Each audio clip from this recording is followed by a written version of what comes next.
our Bhakti Vaibhav 25.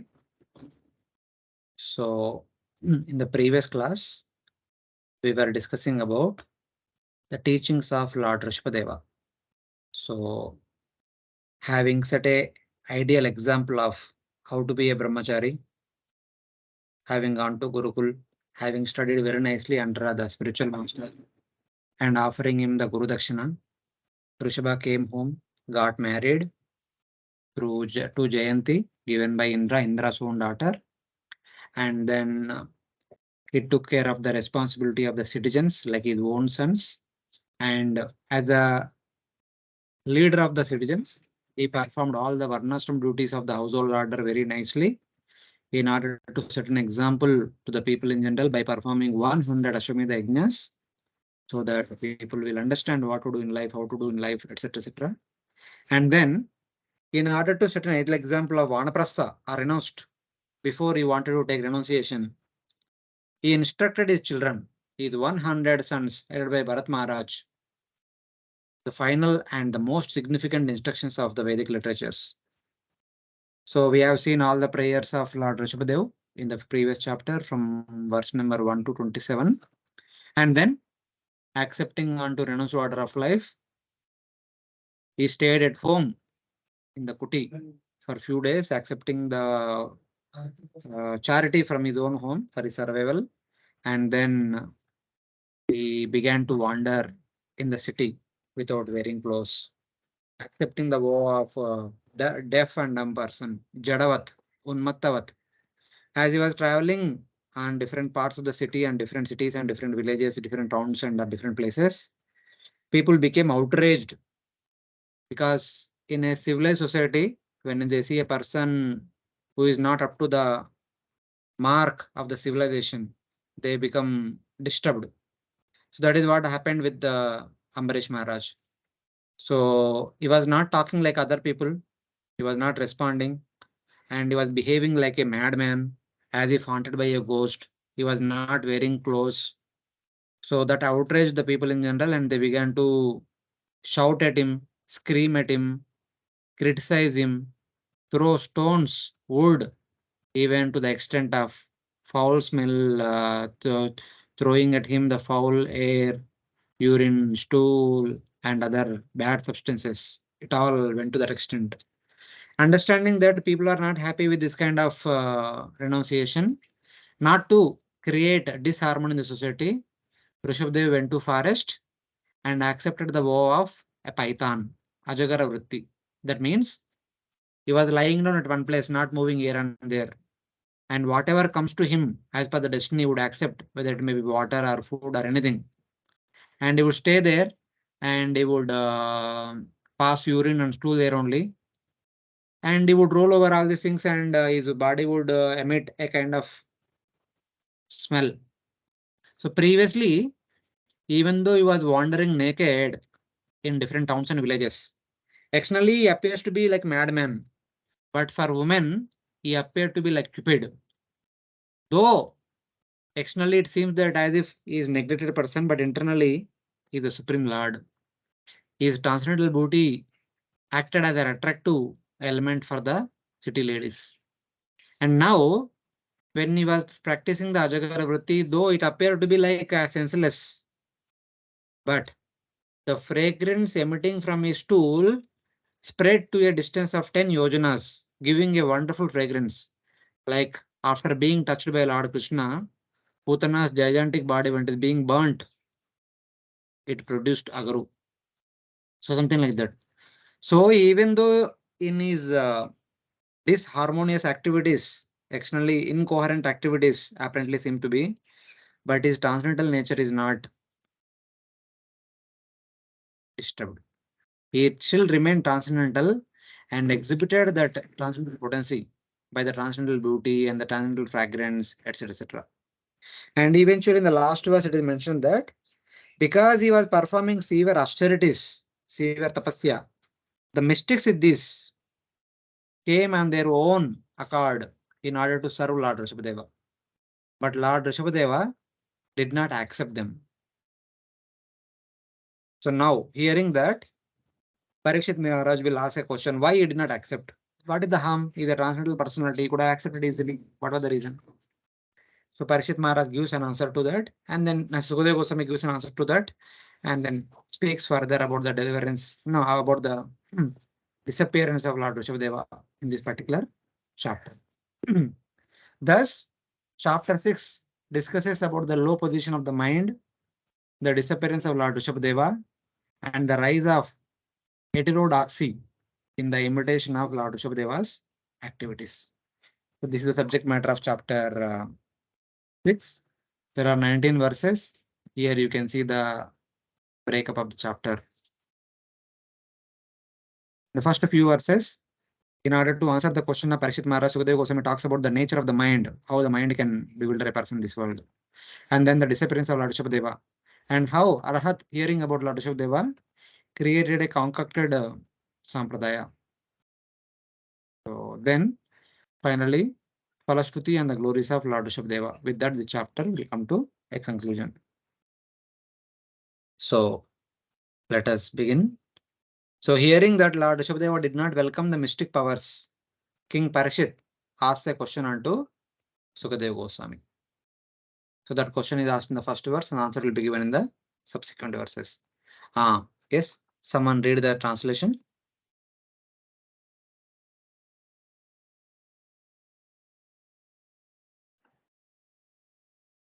King Parikshit asked Shukadeva Goswami, my dear Lord, for those who are completely pure in heart, knowledge is attained by the practice of Bhakti Yoga, and attachment for fruitive activity is completely burned to ashes. For such people, the powers of mystic yoga automatically arise. They do not cause distress. Why then did Rishabdeva neglect them? Yeah, it is simple question. A perfected yogi with already on Brahmabhuta platform, what harm is there for him to accept mystic this? Because he is not interested in the material world. So why he did not accept? It's like that. For Atma Ramas, who have burned up the seed of karma by knowledge produced through the yoga, the performance of mystic yoga, the mystic powers which arise on their own accord should not produce suffering again. They will not bind the person because this person is already purified of all the karmic desires, karmic reactions, and is already on the Brahmabhuta platform. What kind of mistakes is this will trouble him? So this was the question. So for which Sukadeva Goswami answers in the next verses. He says that, oh great soul, for the Atma Ramas like Sukadeva Goswami and Ambarish Maharaj, etc., etc., who have burned up the seeds of karma by knowledge arising from the best yoga, the mystic power should not be harmful, since enjoyment which arises suddenly is not harmful.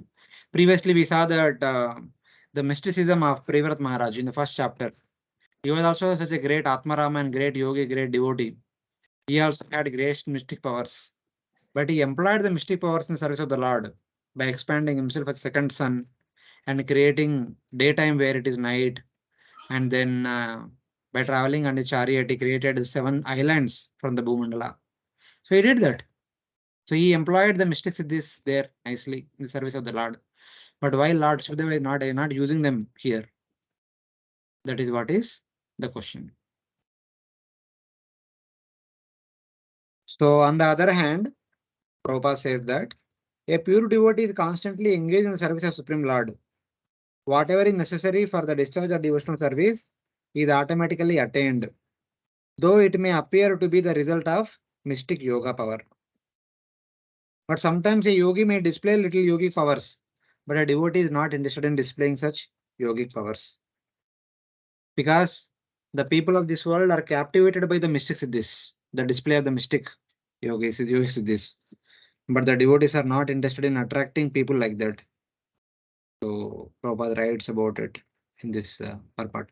At the end, Prabhupada says that a devotee is never distressed or satisfied by material opulence, honor and dishonor. His concern is how to please the Supreme Lord. If by the grace of Supreme Lord a devotee achieves extraordinary opulence, he utilizes that opulence he utilizes that opportunity for the Lord's service. He is not disturbed by that opulence. So that's how Srila Prabhupada draw the contrast between the yogi and immature yogi and a devotee. So that is what is indicated now in the next verses. Hare Krishna, Prabhuji. Yeah. Yes, Mataji. Prabhuji, Dandavad Prabhuji. Prabhuji, like in second canto or somewhere we had read that when Brahmaji does the darshan of Supreme Lord, he saw all the mystic siddhis. They are like dasis. They are standing with the folded hand near the Lord. So Yes, they are yes. always with the Lord. Hmm. And we also like read that Rishabdeva is not an incarnation. He is not different than Lord. So, Hmm. what is the meaning of mystic powers appearing to him? They are already with him now.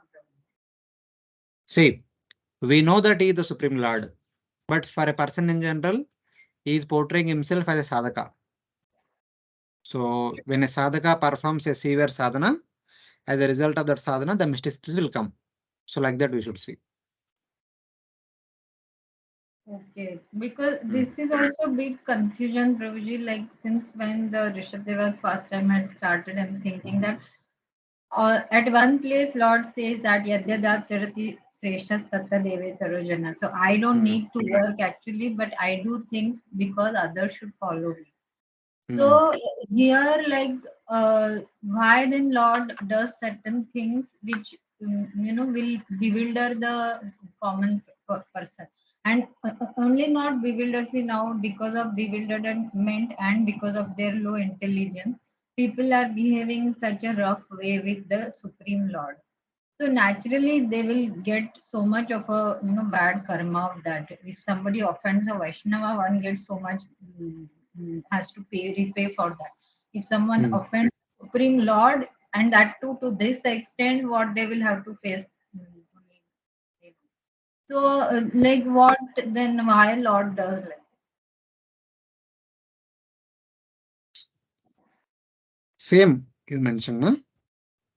To certain example. That we'll understand today in the inter class is all about today's this chapter is all about that only. Why Lord is doing all these things. Even last week also you have the same question.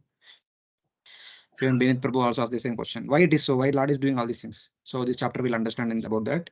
But now you see, it is not about. Uh, that's what the problem here. If you see him as the Lord, of course he is the Lord. But for now we have to see him as a sadhaka. And in a sadhaka's life, how things will manifest eventually step by step. So let us see. So in the next 2-3 verses, let us see, and then let us again come back to this question. Still, that question still remains after the next 3-4 verses after the section. So in that way, Thank you. yeah. Someone please read the translation. Second verse. Srila Shukadev Goswami replied, "My dear king, you have spoken correctly. However, after capturing animals, a cunning hunter does not put faith in them, for they might run away.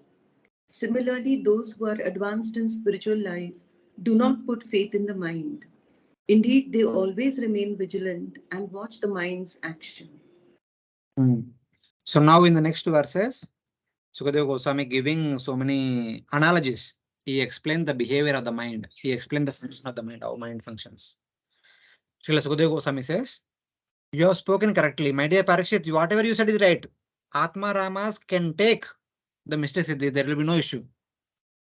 Like Priyavat Maharaj took it. There was no issue. But in order to set an example, Lord Rsabhadeva is doing something. What is the reason? What you have spoken is correct. But in this world, the intelligent people do not at all put faith in the unsteady mind.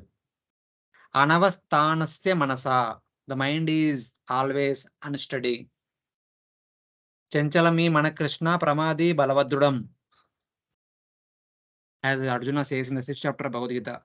This mind is chanchal, very difficult to control. It is very easy to control the air than mind. Vayo rivas dushkaram. Even with some effort, we can control the wind, but not the mind.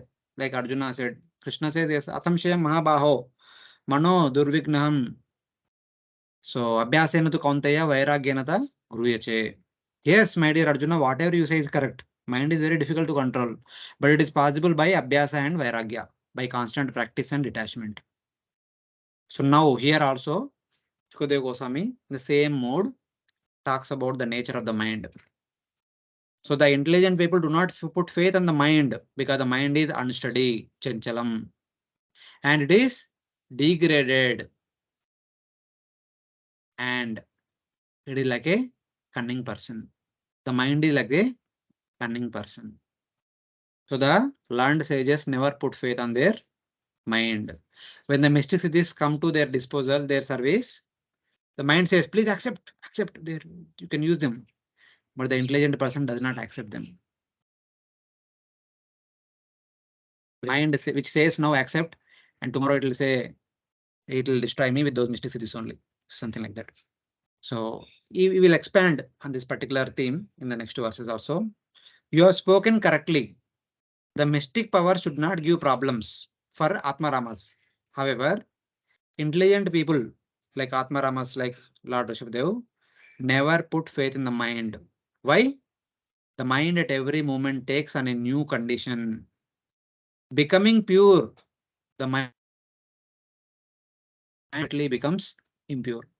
For now, because of the sincere and severe practices over a long period of time, the mind at least assumes the pure status. But as soon as the mind sees something attractive here and there, it again gets attracted to those things and becomes impure. We cannot trust on that stability of mind. Apparently now it may appear to be pure, but anytime it can change its face. So that was the reason which Srila Sukadeva Goswami gives, that the great souls will never put faith on the put faith on the mind. It further continues. The degraded kirata. So mind is compared to a kirata. Kirata means a hunter. Like in Mahabharata, if you see, when Arjuna was praying to Lord Shiva appeared as a kirata. There is a famous drama. It is called Kirata Arjuniyam, the fight between Kirata and Arjuna. Kirata was Lord Shiva. Kirata means the hunter.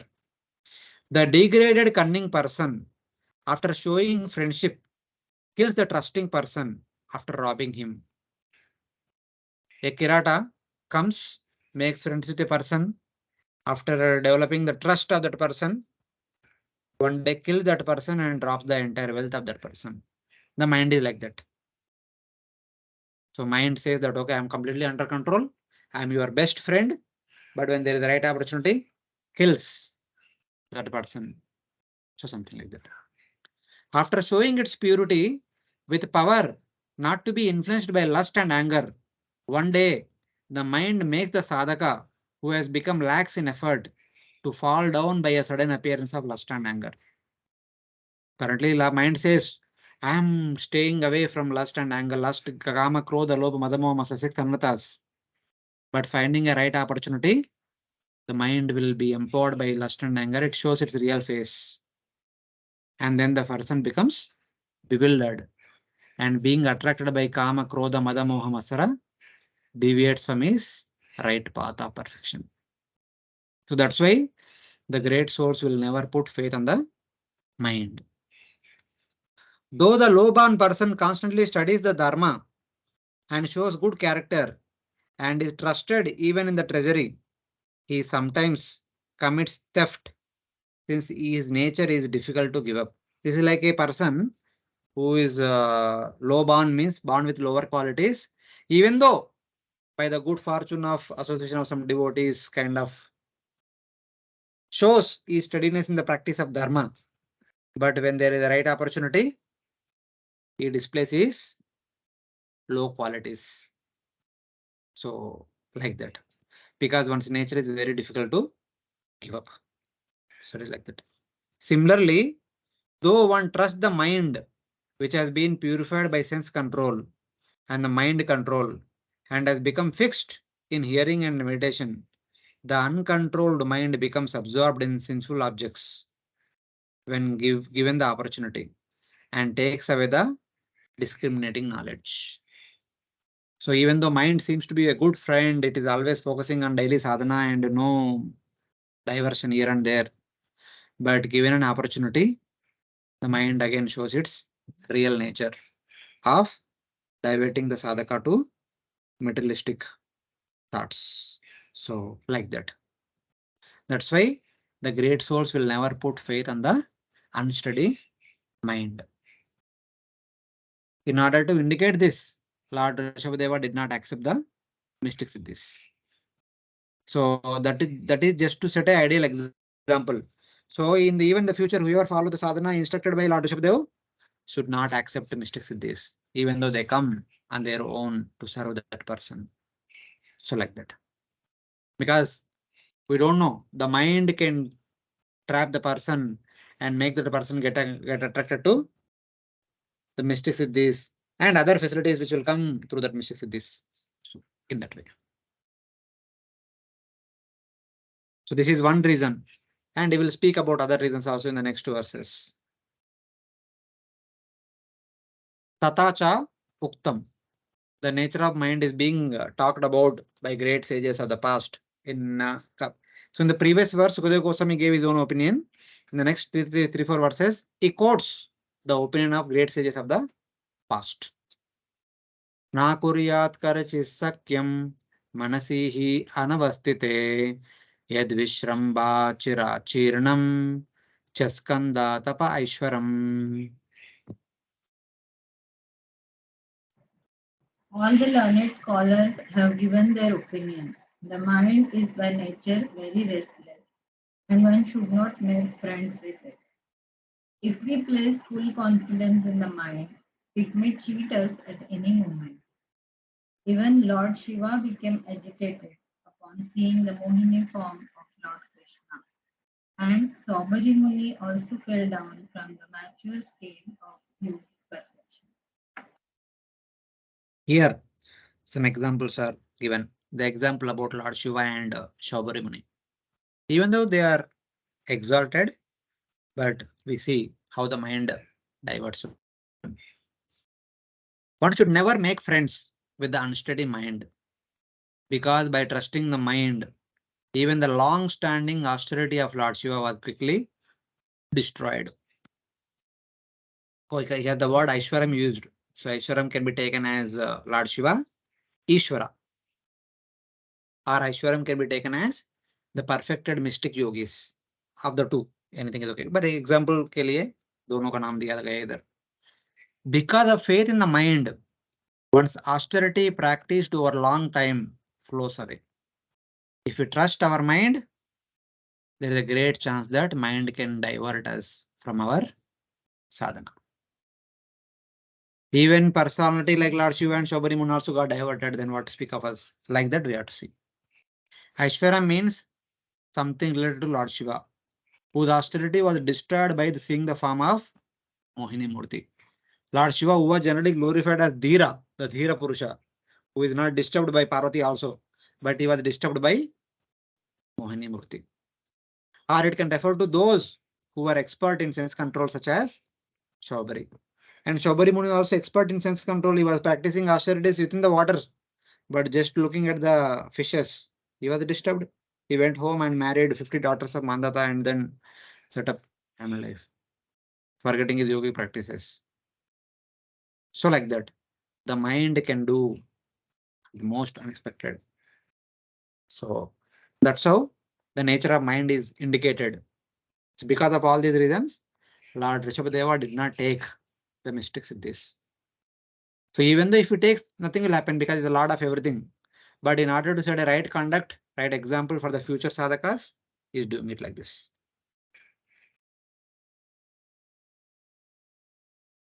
Sukadeva Goswami further continues. Nityam dadati kamasya chitram tam anuyeraya yogina krita maitrasya patyur jayeva pumshali. An unchaste woman is very easily carried away by paramours, and it sometimes happens that her husband is violently killed by her paramours. If the yogi gives his mind a chance and does not restrain it, his mind will give facility to enemies like lust, anger, and greed, and they will doubtlessly kill the yogi. So here another example is given. So one example is about that hunter. Another example is about the trustworthy friend. Another example is about Lord Shiva and Shaubari. Here another example is given. The mind is compared to a unchaste wife. The mind of the yogi who trusts it gives opportunity to lust, matlab kama, krodha, lobha, mada, moha, masara, and its followers such as anger and greed, all the six anarthas. Just as the trusting husband's loose wife gives opportunity to her lover. So like that. The cause is explained. The mind of the trusting yogi gives an opportunity to lust and its followers, such as anger and greed, which are enemies. How? Just as the prostitute means the loose wife, trusted by her husband, gives opportunity to her lover and has her husband killed. Similarly, the mind makes the yogi fall from his position by lust and other desires. So the example is given like this. If the wife is loose, if she has another lover, so she invite the lover, tells that okay, we'll kill our husband so that we can enjoy happily ever after. So the lovers will come and kill the husband. So the husband is destroyed. Same way, when the sadhaka trusts the mind has six lovers: kama, krodha, lobha, mada, moha, masara. So one day, so the mind invites her lovers, kama, krodha, and destroy the sadhana of the sadhaka. So kama, krodha, lobha, mada, moha, masara will come and destroy the sadhana of the sadhaka. The sadhaka is bewildered and fell down. So this is how the mind can act. That's why the great sages, the great yogis, does not listen to the mind.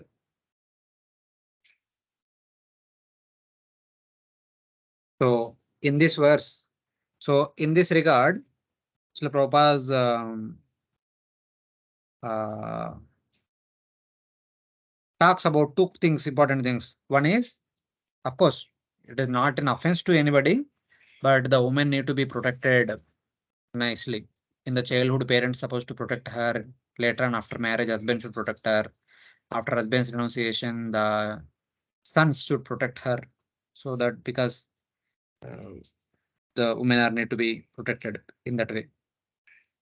So because a spoiled woman being manipulated by the paramours might even kill her husband. The example is given here because a yogi desiring to get free from material conditions must always keep his mind under control. So this was one example. The second example Srila Prabhupada quotes is from Srila Bhakti Thakur. He used to say that in the morning, our first business should be to beat the mind with shoes 100 times. Every day morning, we have to beat our mind with the shoes, which we are going to wear the whole day with 100 times. And before going to bed in the evening, we should beat the mind 100 times with a broomstick with which we clean the home. In this way, one's mind can be kept under control. An uncontrolled mind and unchaste wife are the same. An unchaste wife can kill the husband at any time. An uncontrolled mind, followed by lust, anger, greed, madness, envy, and illusion, can certainly kill the yogi. When the yogi is controlled by the mind, he falls down into the material condition. One should be very careful of the mind, just as a husband should be careful of an unchaste wife. So, like that, the mind is treated with careful attention. Prabhuji, Otherwise, mind will go back. Yes, Mataji. what exactly it means by beating the mind with broom? Like many times we have heard that Sri Bhakti Saraswati Thakur used to say that. Hmm. But I have never understood that what exactly practically we have to do with them. So I don't remember even once His Holiness Rajnath Swami Maharaj also spoke about it. But this is what I vaguely remember. See, what do we do throughout the day? We go to office, we walk here and there, and we wear our shoes. So in one sense, we wear our shoes, but are we conscious about our shoes throughout the day? No. And we keep them below us. So beating the mind with shoes means, so keep the mind below us. So don't listen to the wandering mentality of the mind, the wandering ideas of the mind. Instead, keep it below oneself. So just Remaining like one keeps unaware, the shoes below one's feet. remaining unaware of the demands of the mind. We remain indifferent to the demands of the mind. And after completing the day activities, before going to rest, so beat the mind with the broom 100 times. So what do we do with the broom in the home? Morning to evening, we keep cleaning the home. Yeah, we collect the So, dust particles from the mm, house. so when there is a lot of dust in the home, we feel so much uncomfortable. After cleaning the home, when the home is clear, we feel peaceful. Same way, throughout the day, we were performing so many activities, the mind becomes filled with so many different anxieties and so many agitations. So when we go to bed, it should be peaceful. So only it becomes peaceful when we clean it with the broom. So beat it with the broom for 100 times. So there could be many other understanding also, but this is one thing I remember. I don't know whether it is Maharaj spoke or some other devotee spoke. This is what I remember. Thank you, Prabhuji. And one more small thing was, Prabhuji, like in case of Saubhari Muni and in case of Lord Shiva, like Saubhari Muni was, means he fell down because of the No, Vaishnava. don't see all those things. See, that Okay, analysis will not help us. We just see the activity. Just see okay, the influence of the mind only. There could be so many 100,000 causes behind this. So okay. So don't prima facie, if what is visible, we should. uh, yeah, if you take them into consideration, then there is no problem. Then what is the problem? You will never learn anything. So for now, just see. Even a personality like Shiva also was bewildered by looking at Mohini Murti. That is the nature of the mind. And Shaubhari Muni, great yogi, performing ashtasis within the water, got disturbed. That is the nature of the mind. So don't go remote cause. Okay. Mm. See Thank the you. immediate cause. And now, who are the paramours of the mind? They are mentioned in the next verse. Kamo manyurmadolobha shokamoha bhayadaya karma bandhascha yenmula svikuri ponutad buddha. The mind is the root cause of lust, anger, pride, greed, lamentation, illusion, and fear. Combined, these constitute bondage to fruitive activity. What learned man would put faith in the mind? What intelligent person? Konutad buddha, who trusts the mind, which is the cause of lust, anger, pride, greed, lamentation, illusion, and fear. Shoka, moha, lobha, mada, moha, mastara, and other things. And the cause of the bondage by karma, karma bandhana. Who will put trust on that? Mana eva manushanam karanam bandha mokshaye. It is the mind which is the cause of bandhan, and it is the mind which is the cause of moksha. When the attached to Ishvara, the Supreme Lord, it is the cause of liberation. When the mind is attached to matter, samsara, it is the cause of bondage. This comes in the teachings of Lord Kapila. Lord Kapila was discussing about the mind in one of the chapters there. So that is what is indicated here. Srila Prabhupada says that, yeah, yes, mind is the cause of bondage and liberation. How mind is the cause of liberation? Savai mana Krishna padara vindayor. Or ena kena prakarena mana Krishna niveshayat. Manmana bhava madbhakto madhyaji maha namaskuru. So it's like that. Somehow or other, engage the mind in Krishna consciousness. Then the mind becomes cause of liberation. Otherwise, the mind is the cause of bondage. So like that. Who would trust the mind? The root cause of lust, anger, greed, envy, illusion, which is the source of all other things. So like that. So no one will put, there are no intelligent person will put faith on the mind. So this is how Sri Sukadeva Goswami talked about the analytical nature of the mind by giving certain examples, by comparing the mind with some people whom we can actually relate to. So etc. etc. Having stated that, now Sri Sukadeva Goswami comes back to the normal topic, regular topic, the topic of Lord Rsabhadeva. So he did not accept reason, so and so. And then what did you do afterwards? What happened to him? That will be mentioned in the next two verses. Now your question is clear, Mataji? The original question which you had. Not very much. See, here don't see him as the Lord. See him as a sadhaka who is establishing example for the future. Apne achariti Prabhu Sabha Shikaila.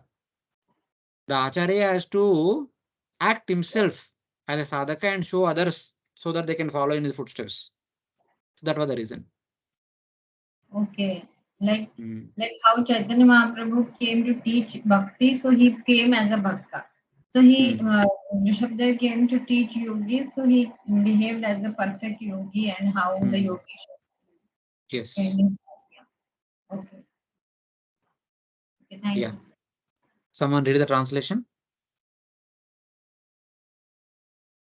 Lord Rishabdev was the head of all kings and emperors within this universe, but assuming the dress and language of an avadhuta, he acted as if dull and materially bound. Consequently, no one could observe his divine opulence. He adopted this behavior just to teach yogis how to give up the body. Nonetheless, he maintained his original position as a plenary expansion of Lord Vasudeva Krishna. Remaining always in that state, he gave up his pastimes as Lord Rishabdev within the material world. If following in the footsteps of Lord Rishabdev, one can give up his subtle body, there is no chance that one will accept a material body again.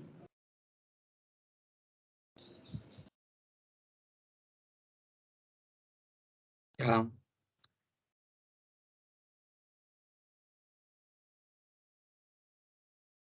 Big translation. Though Lord Rishabhadeva was the head of all the protectors of the planets. Ata evam Akila Lokapala. Though he is the Lord of all the leaders of the planets, he hid his nature, the Supreme Lord, by appearing dull-witted. Jadavad. He hid himself as the Supreme Lord. He only displaying himself as a Jada. Wearing the dress of an Avaduta, or actually was not wearing any dress, and speaking like an Avaduta. He is not even speaking anything. He is behaving like Avaduta. Avadut means beyond the worldly norms. Teaching the yogis how to give up the material body, he desired to give an appearance of giving up his body. So till now he was displaying the sadhana, how to practice sadhana as a strict renounced person in the cities, in the forest. And now he is going to show how to give up the body. Body to body ko bhi chhodna padega ek din. So that is going to display because his body transcendentally cannot give up a body, but he is going to act like as if giving up the body. Constantly seeing himself as non-different from the Lord and having no obstacle of material energy obstructing him, imitating an Avaduta, he ended his pastimes on earth. So internally, he knows he is the Supreme Lord, he is always absorbed in himself, in Lord Vasudeva, the source of him.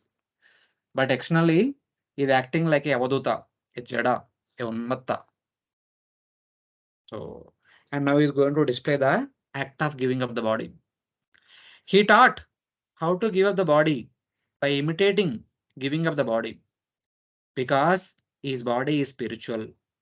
he always saw himself as non-different from Paramatma without the obstacle of a material body.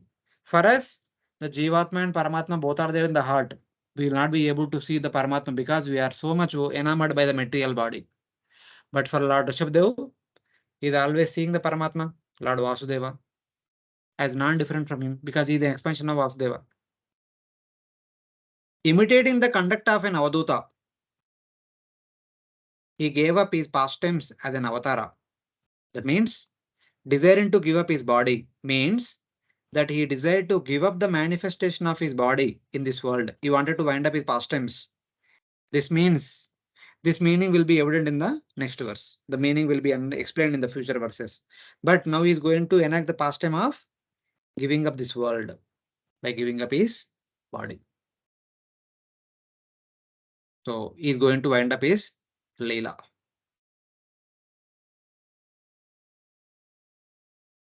Yeah. Someone please read the translation. Next verse. Actually, Lord Rishabhdev had no material body, but due Yes. to Yoga Maya, he considered his body material, and No, he therefore, never considered his body material. Okay. Prabhuji, I'm reading translation.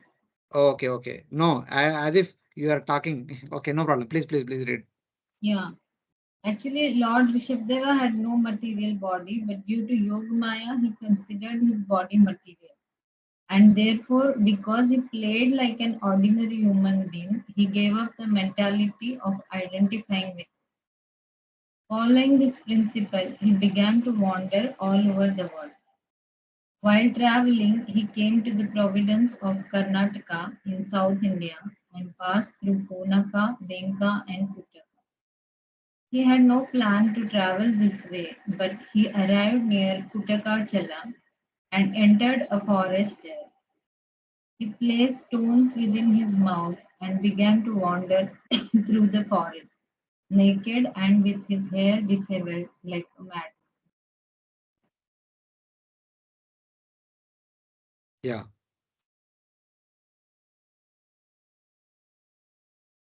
The body of the Supreme Lord, Lord Rishadeva, who hid his qualities of Supreme Lord during his pastimes, wandered over the earth as if moving by the remaining shadow of Avidya's influence. Though actually he was under the influence of Yoga Maya. Yoga Maya Vasanaya. So there is an example which will be given in the next notes. It is like when the potter is making a pot, the potter's wheel, there is a mud, and he revolves the potter's wheel and he kind of presses the mud, so it transforms into a beautiful pot. But pot is made in that part kind of shape, but the potter's wheel does not stop immediately. The potter's wheel still continues to revolve around, and along with that, the pot also revolves around. The pot is made already, so there is nothing else to be made, but it still continues with the momentum of the potter's wheel because it is still connected to the potter's wheel. When you separate the pot from the potter's wheel, then it becomes stationary. Similarly, when a sadhaka practices sadhana, even though comes to Brahmabhuta platform, perfectional state,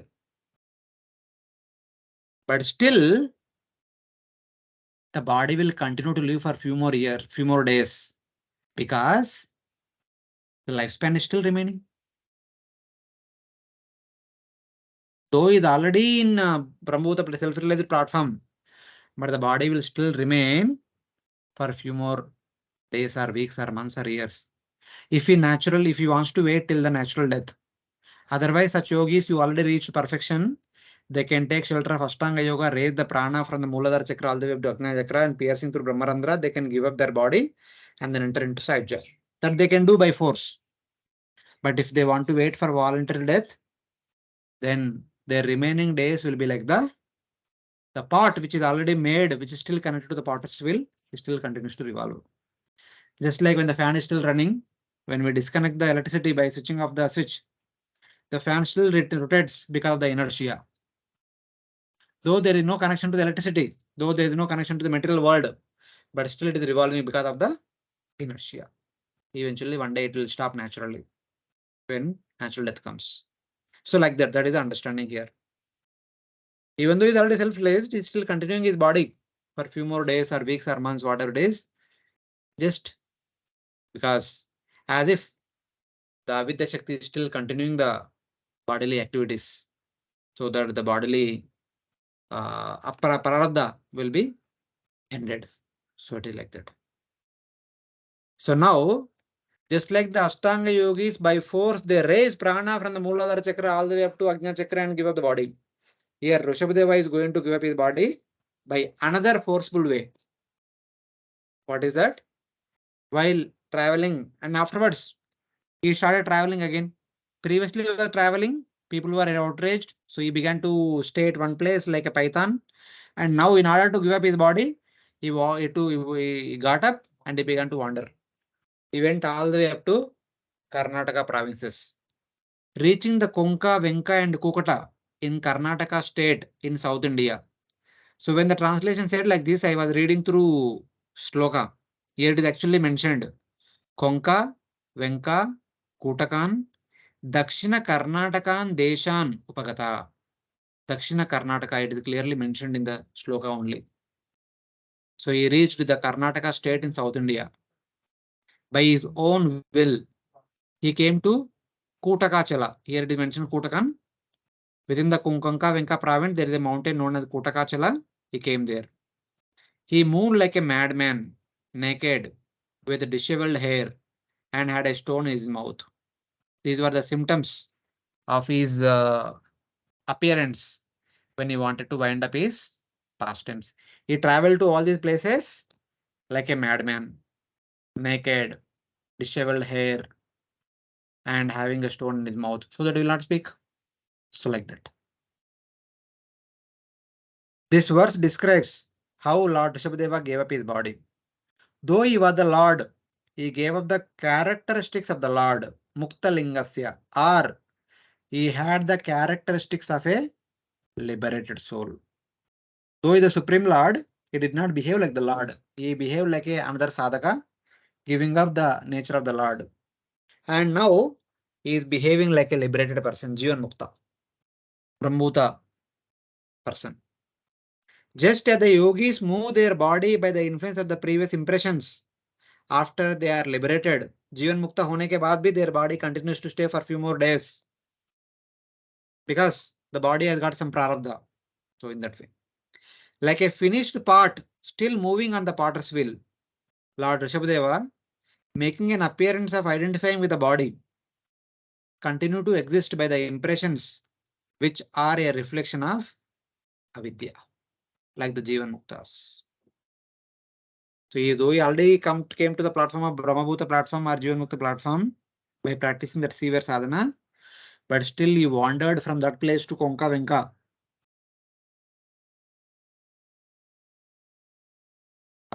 Like a pot is moving along with the potter's wheel.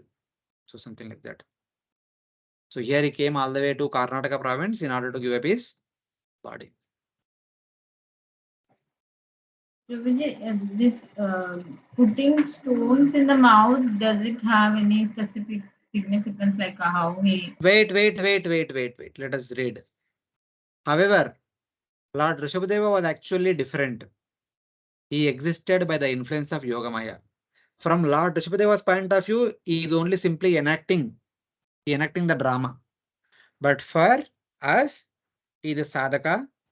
He is actually going through all these emotions to set an ideal example so that all of us can follow. So that is understanding, like that we have to see. By the impressions of his desire to perform pastimes like an avaduta, he is acting under the influence of Yogamaya. Just as a small child puts anything that he receives in his mouth, Lord Rshabhadeva had a stone in his mouth. So after having Jivan Mukta, he is acting as if he has no knowledge. What is good, what is not is good, like a small child. The small child, whatever he sees, he puts in mouth. So like that, Lord Rshabhadeva also put a stone in his mouth, as if he is acting like an innocent child. So like that we have to see. Or other way we can see that he has put stone in the mouth so that he will not speak anything. He don't have to speak anything. And he will appear like a madman to other people. A sane man will never put a stone in the mouth. Only a madman can do that. So he's acting like a madman so that others will not disturb him. So something like that. So and he was also naked. Hare Krishna Prabhuji. Yes, Mataji. Prabhuji, this is such a difficult example to follow for Grihastha-ashrami people. Why to follow this example? Later on, we'll understand why Lord That- Rsabhadeva doing all these things. We will understand a couple of verses later. Maybe in the next section is all about that. So because that is told at the end by Sukadeva Goswami. So right now it appears that okay, why what's happening? Why am I studying all these things? What is this? It all looks impractical. So that will be revealed. Don't ask that question. But Okay. if you have any other question, let us take.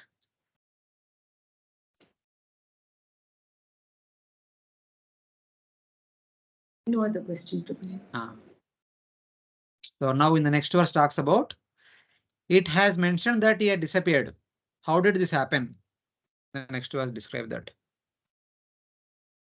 Yeah, please read the translation. While he was wandering about, a wild forest fire began. This fire was caused by the friction of bamboos, which were being blown by the wind. In that fire, the entire forest near Kutakachala and the body of Lord Rishabdev were burnt to ashes. Yeah. He was traveling, he came to Karnataka province in the south and he was traveling through Konka Venka. There was a mountain known as Kutakachala. The mountain has forest and he was traveling in that forest. Then what happened? By the will of the providence or by Lord Rishabdeva's will alone, an intense forest fire created by the rubbing of the bamboos, agitated by the force of the wind, devouring everything, burned up the forest along with Lord Rishabdeva. So while Lord Rsabhadeva was traveling in that forest only, the forest fire happened. It burned the entire forest along with all the plants, all the reptiles, mammals that were there in the forest, birds, and also Lord Rsabhadeva was burnt. Lord disappeared. So one way the Ashtanga yogis by practice of Ashtanga yoga, they raise their prana from the Muladhara chakra all the way to Ajna chakra, they give up the body. Here is another way by nature's course. Externally it appeared as a natural cause. But Lord himself orchestrated, Lord Rshabhadeva himself orchestrated this particular event.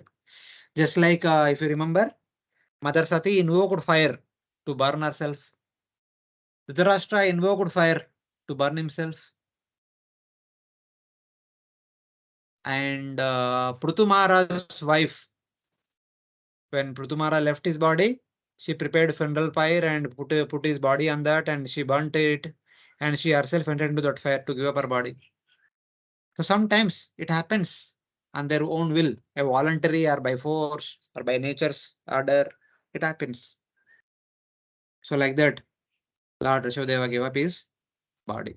He performed the pastime of giving up his body. The fire burned up the forest along with Lord Rishabhadeva. The fire burned up the gross bodies of the trees and animals in the forest. Lord Rishabhadeva burned up their subtle. Thus, by his mercy, all the animals and plants also attained liberation. While Lord Rishabhadeva going back, he took all the plants and the animals in the forest because they were also in his association in the company. By his association, all of them got liberation. So it is like that. This is the special mercy of Lord Rishabhadeva. So this is what happened. This is how Lord Rishabhadeva performed his all wonderful pastimes while he was a student in Gurukul, while he was a householder, as a king, as a leader, as a father, and finally as a Avaduta. He has given up his pastime, setting up a right example of doing how to do, what to do. So now, this is Rishabhdeva's pastimes, which happened during Swayambhuva Manvantara period, as we discussed in the previously the beginning of the fifth canto, that Uttanapada's lineage ruled over the first half of the Swayambhuva Manvantara period. Then Prevrata took up the rule. He ruled for 25 Chaturyugas. So 31, 36 total out of 71. 35, 36 were ruled by Priyavrata, Uttanapada and his descendants. And then 25 were ruled by Lord King Priyavrata. 25 plus 36, about 61 completed. Out of 71, 61 completed, 10 more remaining. And after Priyavrata, Agnidra ruled for some time. After Agnidra, Nabi ruled for some time. After Nabi, Lord Rsabhadeva ruled for some time. So these are all happening in the Swayambhuva Manvantara period. Now the discussion is happening between Parishit Maharaj and Sukadeva Goswami at the beginning of the current Kaliyuga. When Lord Krishna departed, the Kaliyuga started, and Yudhishthira Maharaj enthroned Parishit Maharaj. Then Parishit Maharaj ruled for 25 years. At the end of that, he was cursed by Shringi, and he sat on the bank of Ganga. Parishit Sukadeva Goswami speaking Bhagavatam to Parishit Maharaj. That means now Kaliyuga just began and it completed 25 years of Vaivashvata Manvantara, the 28th Chaturyuga. So kindly, quote unquote, kindly remember the time differences. And now what happened afterwards? That is mentioned in the next section. So in this section, we will understand why Lord Rsabhadeva did what he did. The overall confusion will be revealed in this section. Yeah. Yes, Madhuji. Prabhuji, how we understand that Lord's body is transcendental. So he gave up his body in the forest fire. How? Because he created. See, wait. This is the problem. Now don't see him as the Lord. See him as the Sadhaka. Prabhuji, we may see him as a sadhaka, but his body will not change due to our seeing as him as a sadhaka or as a lord, right? His body will remain transcendental. Of the body. He left his body. No, he left behind a material body. He did not leave behind transcendental body. Transcendental body does not remain here. Transcendental body means Sachidananda Swarupa. It is like the soul. It is soul only. Soul has no material appearance. Yeah, but like in our case, there is a soul and there is a body. But for Lord, there is no difference. Na? His whole body is like Sachidananda Vikram. Okay, that's the problem. Now, if you see him as the Lord, you will never understand it. See him as the Sadhaka. It's because and he now, was now the question is how the Sachidananda Swarupa of the Lord will appear to a human being with a material body, with a material eyes. Yeah, How it will be visible to? How they can perceive it, that what you mean. How Lord Rama and Lord Krishna are visible to people of this world. Yeah. It is by mercy of the Lord, na Prabhu. Okay. That's what I understood. Yeah, by Lord's inconceivable energy, he becomes visible. That is fine. That is all acceptable. But now here you see, if you see him as a Lord, you can't. The story will not make any sense. There is no point of giving an instruction then. If you still he is transcendental Lord, but he himself created the fire, like Sati created fire, and through the medium of fire, he disappeared. Then nothing happens to his transcendental body. But if you take him as Sadhaka, by the will of the Providence, there was forest fire, and hence he has given his body got burnt, and he went back to Godhead because his body was like the he is already liberated. His body is just it is there. So for him, giving up the body is actually waiting for that opportune moment, and he is more happy to give up that body by the medium of the forest fire. The yogis are giving up their grass body by burning into ashes forcefully, and here it is happening by the nature's course, and some do voluntarily. This is the way yogis give up their body, not like the devotees.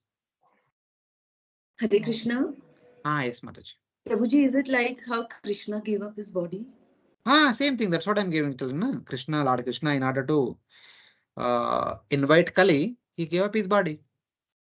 He left behind a material body and disappeared. But he is leaving behind a material body is not like our death. In our death, we forcefully come out of the material body because body becomes dysfunctional and we go to next destination. But in the Lord's case, it is a leela, it is a pastime in order to achieve the purpose, some purpose which is supposed to be executed at that point of time. So it is like that. Here, Lord Rsabhadeva also has a purpose. So he is enacting that. Actually, does Krishna also left some material body provision? I don't know. That is a must. So we discussed na in the third canto, chapter 4. There is an elaborate discussion about that. Why Lord Krishna did what he did. He orchestrated that the Yadavas fought among themselves and Lord Krishna himself left behind the body so that Kaliyuga will manifest. But actually, there was no fight between the Yadavas. It is only a scene shown to the sages so that sages will write in the Puranas and the scriptures. Yeah. And all the demigods who had appeared, they also had to go back to their destination. So, but anyway, let us go through this section, then we'll take the questions. Yeah. Because this section will reveal what exactly has happened and why it has happened. So, in that way. So, King Harhat of Konka, Venka, and Kukata regions. So, as I mentioned, Lord Rsabhadeva past time happened in the Swayambhu Manvantara, long back. Now, the discussion is all about what is going to happen in the future from the point of view of Sukadeva Goswami speaking to Parishit Maharaj at the beginning of the Kaliyuga. This is the 25th year of the Kaliyuga. And Sukadeva Goswami is telling that in the future, one day, same area, the king Arahat, who is ruling over Konka and Venka and Kukata regions, hearing about and learning the activities of Lord Rsabhadeva, would become bewildered when adharma increased in Kaliyuga by the result of bad karma. So King Arahat he himself performed bad karma, and also the entire atmosphere is surcharged with adharma because it is Kaliyuga. As Kaliyuga in adharma increases. So there in the 11th canto, it's the 12th canto. If somebody interested, you can read the first chapter. The time when Mahapadmananda would appear. He was the son of Kshatriya father and a Shudra mother. Okay, and he will be like another Parshuram. Not like in dharmic nature, but he is in valor. He is like another Parshuram. He would kill all the pious kings. Lord Parshuram killed all the impious kings at that time. But this Mahapadmananda would kill all the pious kings and he would destroy whatever dharma remains. And from him, adharma would become prevalent.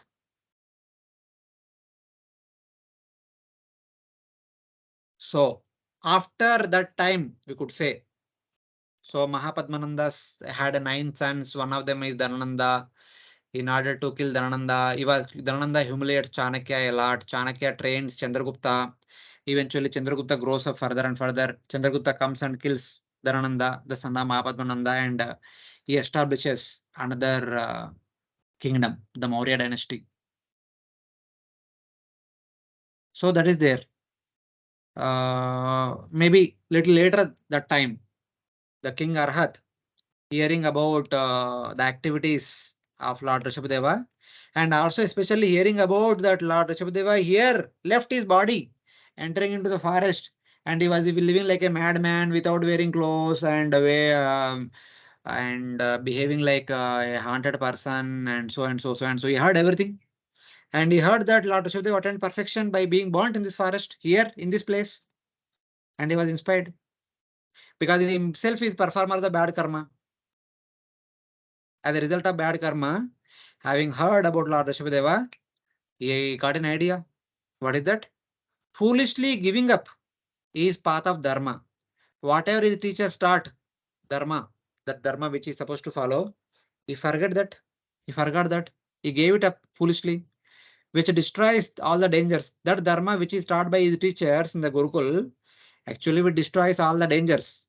But now, because of performing bad karma, because the atmosphere is surcharged by adharma, and because starting from Mahapadmananda onwards, and he also heard about Lord Rshabhadeva's activities here.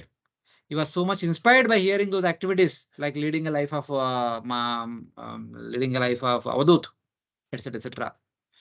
He propagated by his own mind, by his own concocted mind. He propagated a deviant path which rejected the scriptures, which is not according to the scriptures. Because he himself was adharmic, the entire atmosphere was adharmic, and he heard the external activities of Rsabhadeva, and he was inspired to create a new dharma, a new philosophy, and he propagated because he was the king.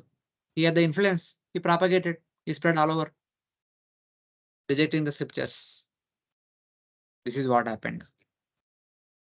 So now, what is the reason behind all this?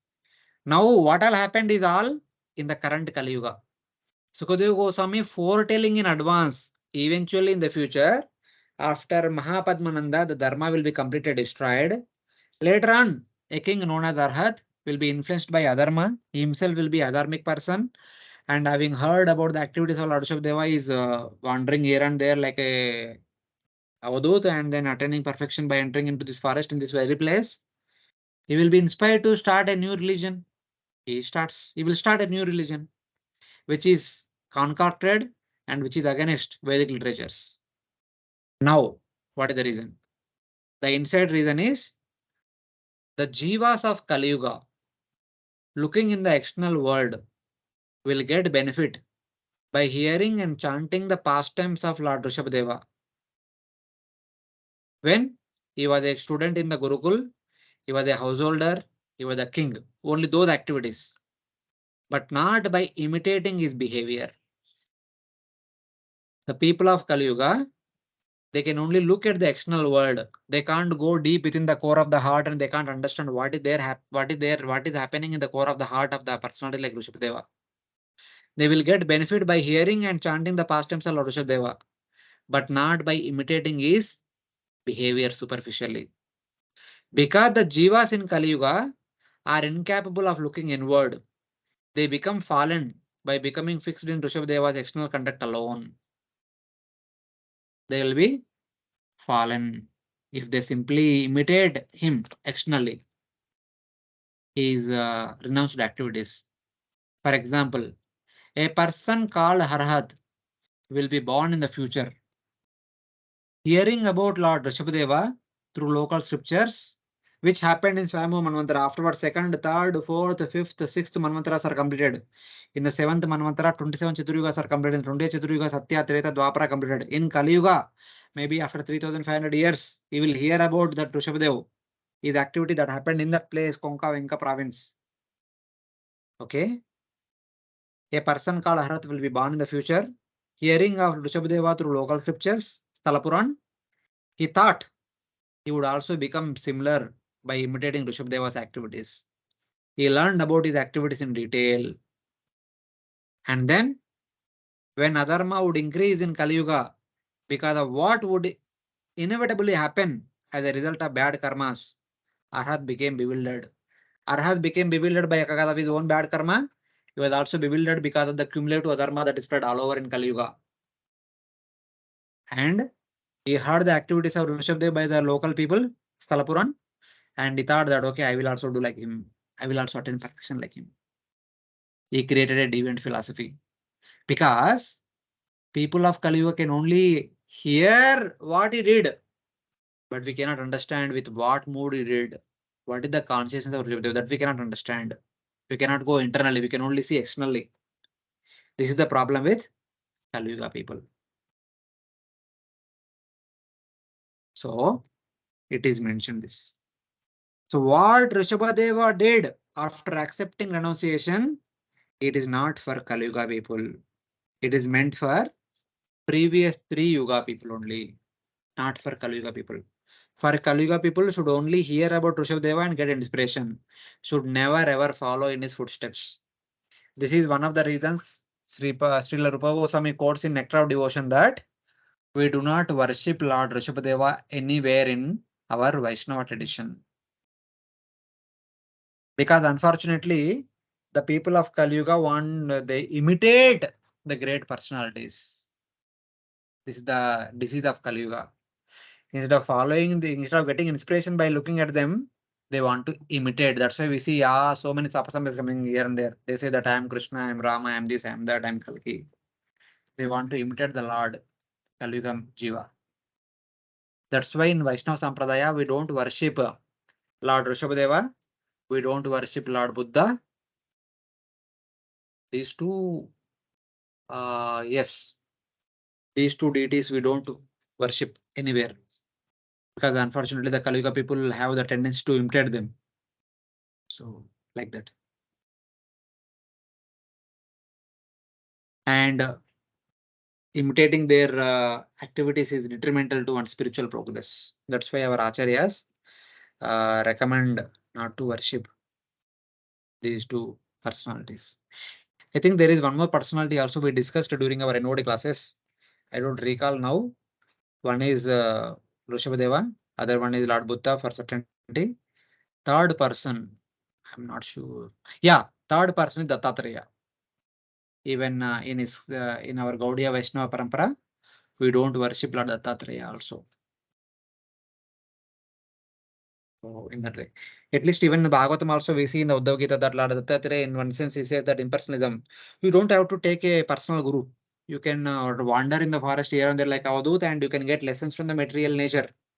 You don't need a personal guru. In indirectly that philosophy oriented towards impersonalism. So to as a precursor, as a protection, our Vaishnava Acharya said no need to worship these three personalities. We should respect them, we should hear about them, we should get inspiration from them, but we should not worship to the extent that people start imitating them. So like that. That is the internal reason.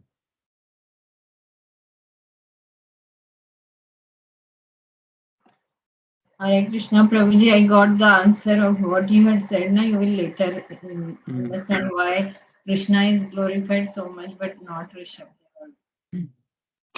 Thank you. So read the next translation.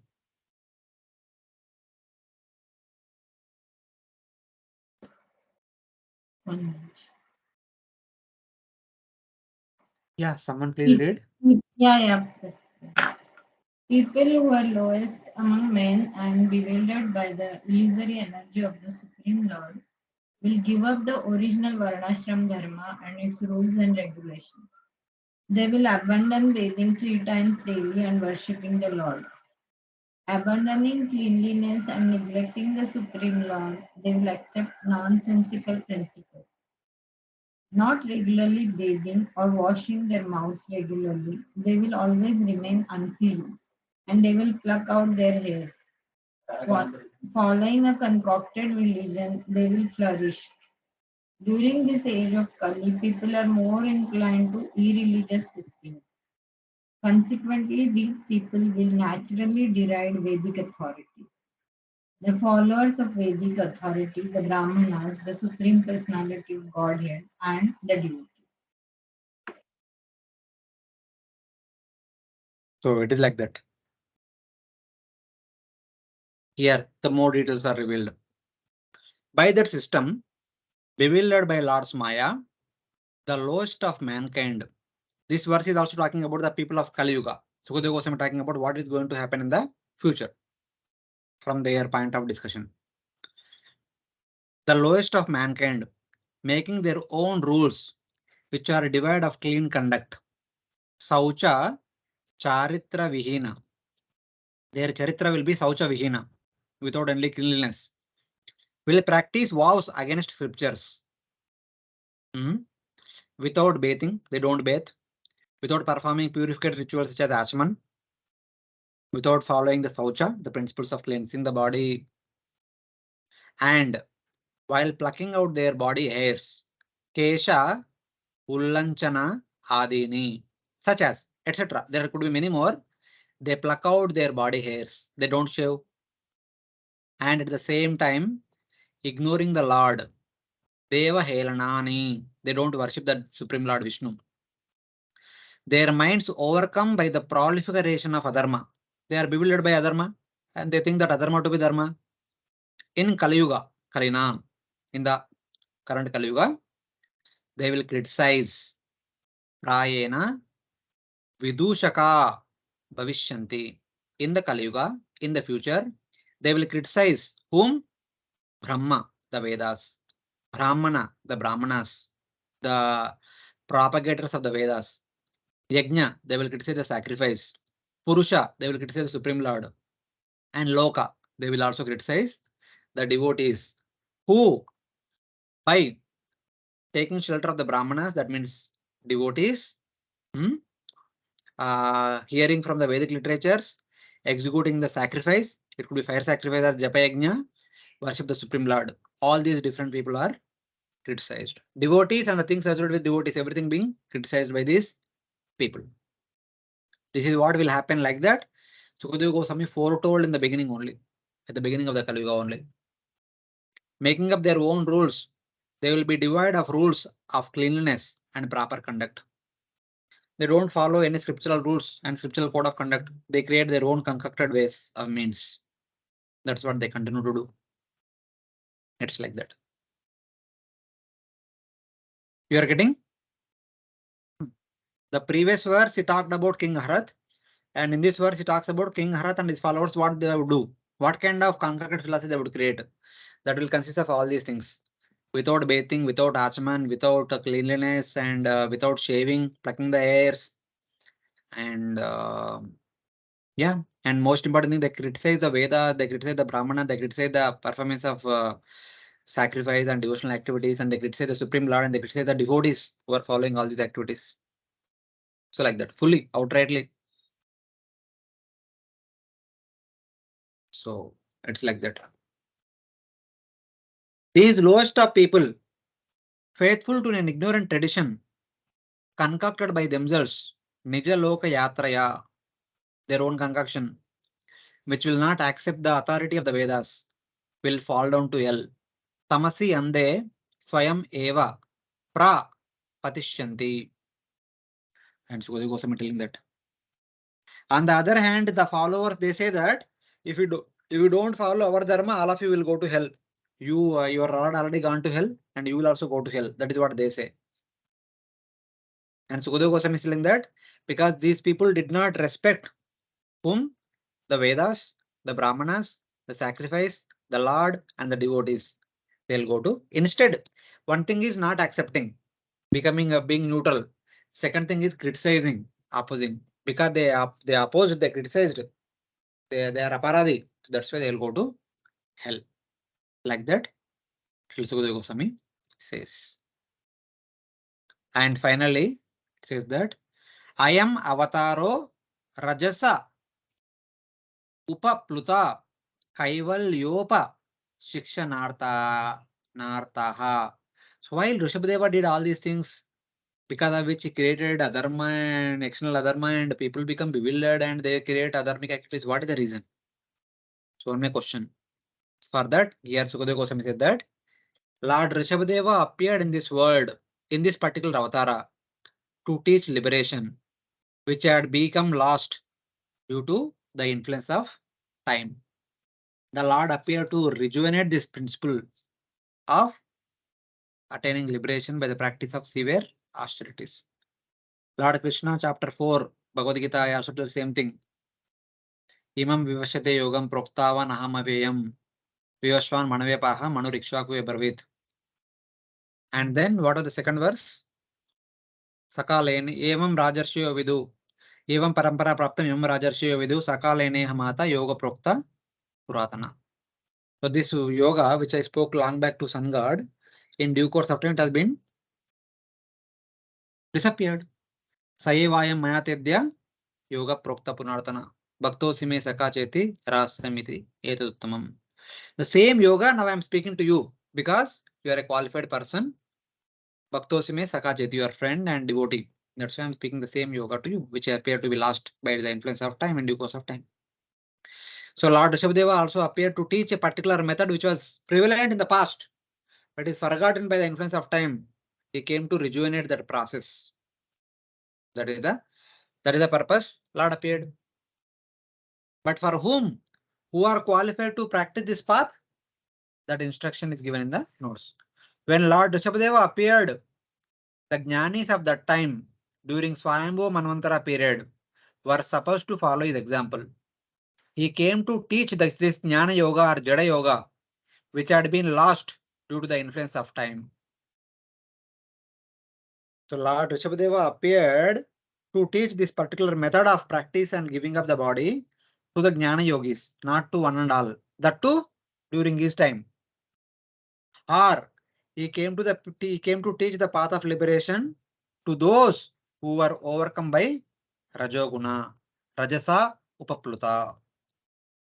The people of Satya, Treta, Dwapara Yugas could follow his teachings, but the people of Kaliyuga should only hear about him and follow his teachings which are given in 5.5.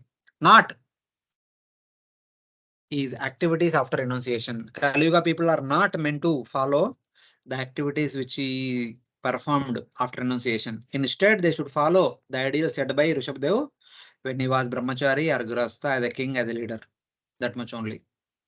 Not imitate him superficially. So this is the final instruction. Lord Rsabhadeva's the renunciation teachings are meant for people of Satya, Treta, Dwapara. So they could hear, understand, and follow and attain perfection like Lord Rsabhadeva. But the people of Kaliyuga cannot understand his internal mode. They are not supposed to follow his external conduct. They should only follow. They should only hear about Lord Rsabhadeva and get inspiration by his pastimes as a Gurukula student, householder, and a king. That much only, not as a renunciate. So this is the what you can say. This is the condition with which we should study the pastime of Lord Rsabhadeva. So understanding this very clearly, our Acharya said that no need to worship Lord Rsabhadeva, no need to worship Lord Buddha, no need to worship Lord Dattatreya. Clear? No confusion. Just don't worship him. Yes, they are the avatar of the Lord, but just respect them. Don't have to worship them. Simple. No worship means no follow. It's in the bracket, no imitation. There will be no imitation. So that it's like that. I hope it is clear now. Yes, Prabhuji, thank you. So Hare we'll Krishna, just there is one small point I felt like Gaudiya Vaishnavism came later on, like Mahaprabhu, and after that. So, and this happened just after 3,500 years of Kaliyuga in the 20th Yuga cycle. So, till that time, all the first six Chaturyugas, that time there was no problem. So maybe people were worshipping that time, but after this incident happened with Arhata and things like that, then Gaudiya Vaishnavism, it was the set rule that we should know. Is it like? yeah, Is it maybe. Maybe yeah. like that, whatever it is. Because before Chaitanya Mahaprabhu's advent only, these things are prevalent all over India. Even today also they are prevalent. So as a precautionary note, our Acharyas have said, no need to worship Lord Rsabhadeva. So, bas, utna hi hai. Then Yeah. everything is taken care by that. Because Jainism, as such, they say it is around 2000 years old. Hmm. Yeah. Okay. Okay. So we don't have to worry about. That's why I said, na, these three we don't follow. We don't follow because their worship is not our include. Even our Sri Vaishnava Sampradaya and other Sampradayas, we have deities about Masya, Kurma, Varaha, Irad, they're everywhere. We have Rama, Krishna being worshipped widely, but other avatars also they are worshipped. Parshurama deities are also there in many temples all over India and all. We worship them. But if you see all the four Sampradayas, if you observe, they may have the dioramas or photos, but they don't worship. Lord Dattatreya, Lord Rishabha, and Lord Buddha. They are not worshipped anywhere. Like proper deity worship is not done anywhere within Vaishnava Sampradayas. Okay. Prabhuji, like just one thing, because I have seen in certain some devotees' house, they worship they keep the deity of Hayagriva. So I agree. Okay, no problem. There is no issue with okay, Ayagriva.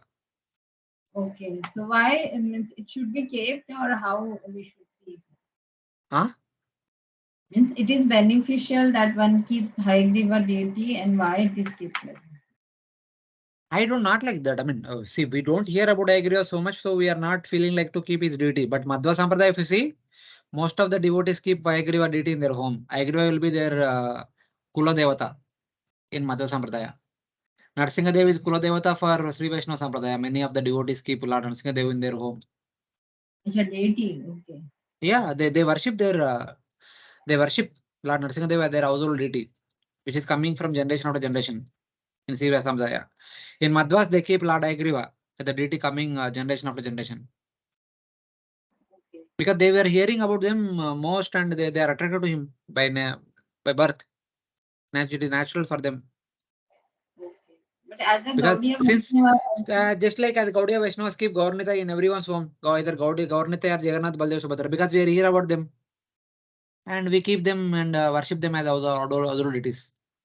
Naturally. so It's simple. Gaudiya Vaishnavas are advised to keep, or because I have seen in Gaudiya Vaishnava's house, the Haigreva deity, that is I was No, it confused. all depends. Advice means, see, simple. Generally, whomsoever we hear about whom, the more we get attracted to him and we want to worship him. It is natural. It's all how much we are exposed to him. That's all. Okay. Hmm. Yes. Thank you.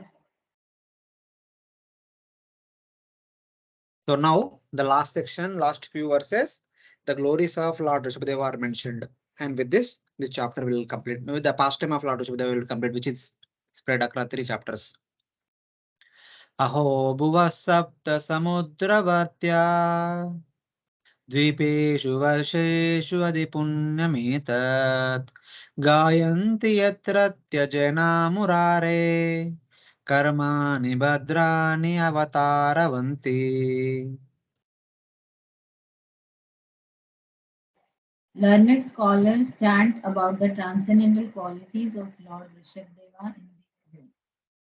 Oh, this earthly planet contains 7 seas and many islands and lands, of which Bharatvarsha is considered the most pious. People of Bharatvarsha are accustomed to glorifying the activities of the Supreme Personality of Godhead in his incarnation as Lord Rishabdeva and others. All these activities are very auspicious for the welfare of humanity. Yeah.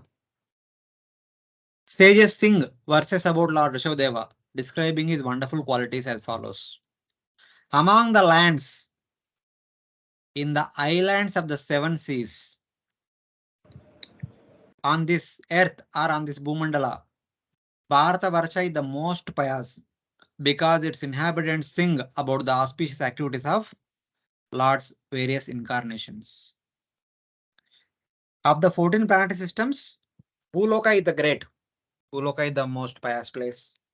So that Bhuloka means Bhumandala. That Bhumandala has 7 dvipas. Of the 7 dvipas, Jambudvipa is the great. Jambudvipa has 9 varshas. Of the 9 varshas, Bharatavarsha is great. Because in Bharatavarsha, people always glorify the wonderful pastimes of Lord's various avatars. Among them, one avatara is Lord Rishabhadeva. Among the different places of inhabitants, Bharatavarsha is the most pious because the inhabitants sing about the activities of the Lord's various incarnations. Here in Bharatavarsha, the human beings constantly talk about or hear about Lord's wonderful pastimes. So, so now, who are glorifying Lord Rishabhadeva? So from that context, the Bharatavarsha is glorified.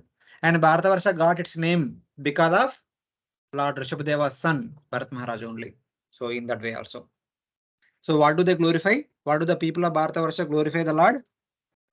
Aho nuvamsho yashasavadata priyavrato yatra puman purana कृतावतारा पुरुषः साध्यस् चचार धर्मं यद कर्म हेतुम्.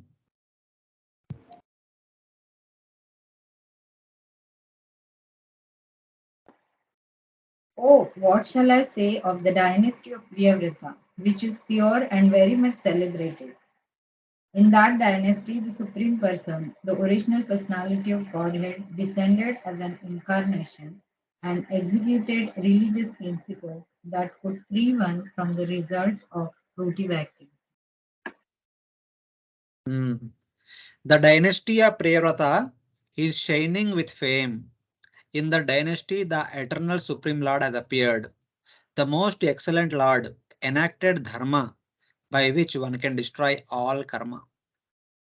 So, of the so many different rulers on Bharatavarsha, the dynasty of Priyavrata is glorified highly because the Supreme Lord appeared in this dynasty as Lord Rishabhadev. Just like we glorify Krishna by glorifying Yadukula. We glorify Yadukula because Lord Krishna appeared in that Kula.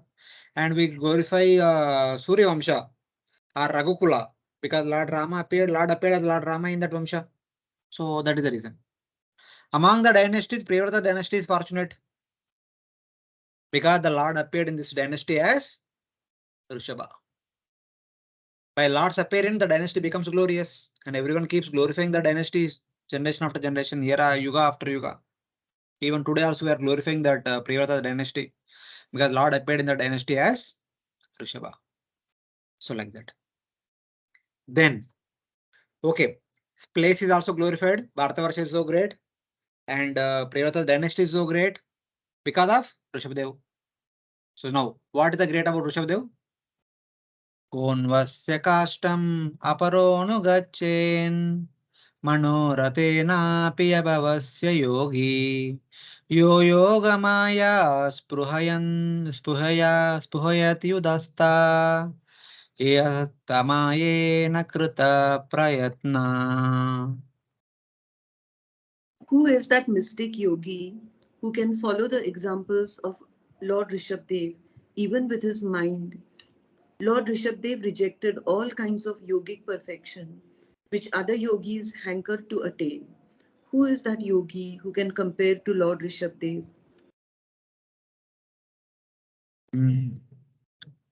Which yogi who desires the mystic powers rejected by Lord Rsabhadeva is as insubstantial and makes effort to gain them can follow even in his mind the example set by the unborn Lord Rsabhadeva. Simple. Which yogi with a desire to get mystic siddhis can follow the example set by Lord Rsabhadeva? Because Lord Rsabhadeva set a ideal example, the highest example. Even when mystic siddhis came on their own accord at his disposal to be used by him, he did not use them. He did not look at them. So which yogi will be like that? This is the greatness of Lord Rsabhadeva. He is indifferent to mystic siddhis, then what to speak of the material world and material appliances. So like that, his greatness is established in this with this example. Among the yogis, Lord Rishabhadeva is the most auspicious. Which other yogi can follow the direction of Lord Rishabhadeva in his mind, much less by action? We can't expect even if yogi can think of following him, then what to speak of following him in action? Such kind of a great ideal example has been established by Lord Rishabhadeva. Such is the greatness of Lord Rishabhadeva. Lord Rishabhadeva was without birth.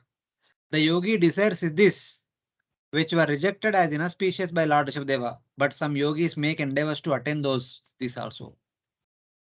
The siddhis which Lord Rsabhadeva rejected as useless, many yogis are endeavoring to gain them. So like that. Like that, he established a highest example of renunciation. Or the yogis desire siddhis which were rejected by Lord Rsabhadeva, but siddhis make effort to be accepted by Lord Rsabhadeva.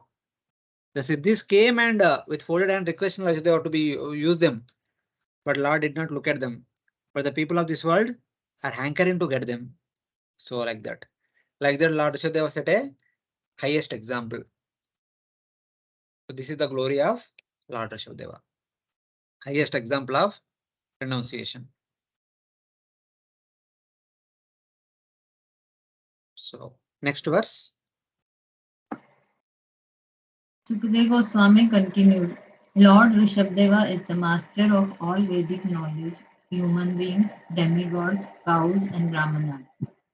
I have already explained his pure transcendental activities, which will vanquish the sinful activities of all living entities. This narration of Lord Rishabdeva's pastimes is the reservoir of all auspicious things. Whoever attentively hears or speaks of them, following in the footsteps of Acharyas, will certainly attain unalloyed devotional service at the lotus feet of the Lord Vasudeva, the Supreme Personality of God. have described the activities of Lord Rsabhadeva. So Sukadeva Goswami is concluding now. Okay. The benefactor of the Vedas, the people, the Devatas, the Brahmanas, and cows. With great faith, one should attentively hear and chant this story, which destroys all sins of man. See there, with great faith, one should attentively hear and chant, but not imitate the story of Lord Rsabhadeva, which destroys all sins of man and creates complete auspiciousness. The past hearing and speaking the pastimes of Lord Rsabhadeva creates complete auspiciousness. Pure bhakti for Lord Vasudeva will develop in the attentive hearer, attentive chanter, attentive rememberer, or attentive enjoyer of these pastimes. One who relishes these pastimes will get pure bhakti for Lord Vasudeva. This is the first thing. The people of Kaliyuga derive greater benefit by hearing and chanting the pastimes of Lord Rsabhadeva, whereas the yogis of the other three yugas derive benefit from practicing a system of yoga known as Jada Yoga. Practicing yoga like a Jadavat. The pure activities of Lord Rsabhadeva, who acted for everyone's benefit, have been described in chapter 4, 5, 6 of 5th canto. His teachings have also been described in verses such as chapter 5, text number 1 to 27. Ashravyati means to chant. Both the hearer and chanter, and as well the person who remembers and the person who enjoys the topic, will develop bhakti. The falashruti is one will develop bhakti. So this is the pastime of Lord Rsabhadeva. Here Sukadeva Goswami is giving falashruti at the end. And then he also continues the same falashruti. The wise, suffering from various calamities of the material life, continuously bathe themselves in the lake of bhakti, and because of its intense bliss, they do not strive for liberation, though it is considered the highest goal, which comes of its own accord, since they have attained everything by being the servants of the Supreme Lord. So what Lord Rsabhadeva did is for the yogis of the previous three yugas. But on the other hand, the devotees who are not striving for liberation will never want to imitate Lord Rsabhadeva. Instead, they are completely satisfied by hearing about Lord Rsabhadeva and serving Lord Vishnu's other incarnations. So, because even though they do not strive for liberation, the liberation comes on its own accord. From the outside world point of view, the liberation is considered to be the highest goal. But from devotees' point of view, the Sahajya Mukti is not at all looked up to. They know that because they are completely satisfied by being the servants of the Lord. This is the contrast between the yogis and devotees. The Jada Yoga process that Lord Rsabhadeva taught or instituted is not meant for the pure devotees. Instead, it is meant for the yogis of the previous three yugas, not even for the yogis of Kali Yuga. So like that. But the devotees in any other yugas also, they were not interested in following the Jada Yoga that is established by Lord Rsabhadeva. Instead, they were happy by being the servants of the Supreme Lord. So this is the contrast. Bhakti is the highest goal for the living being. In Bhakti, a lake of nectar. Nectar means sagar. So a sagar of nectar. The learned bathe themselves.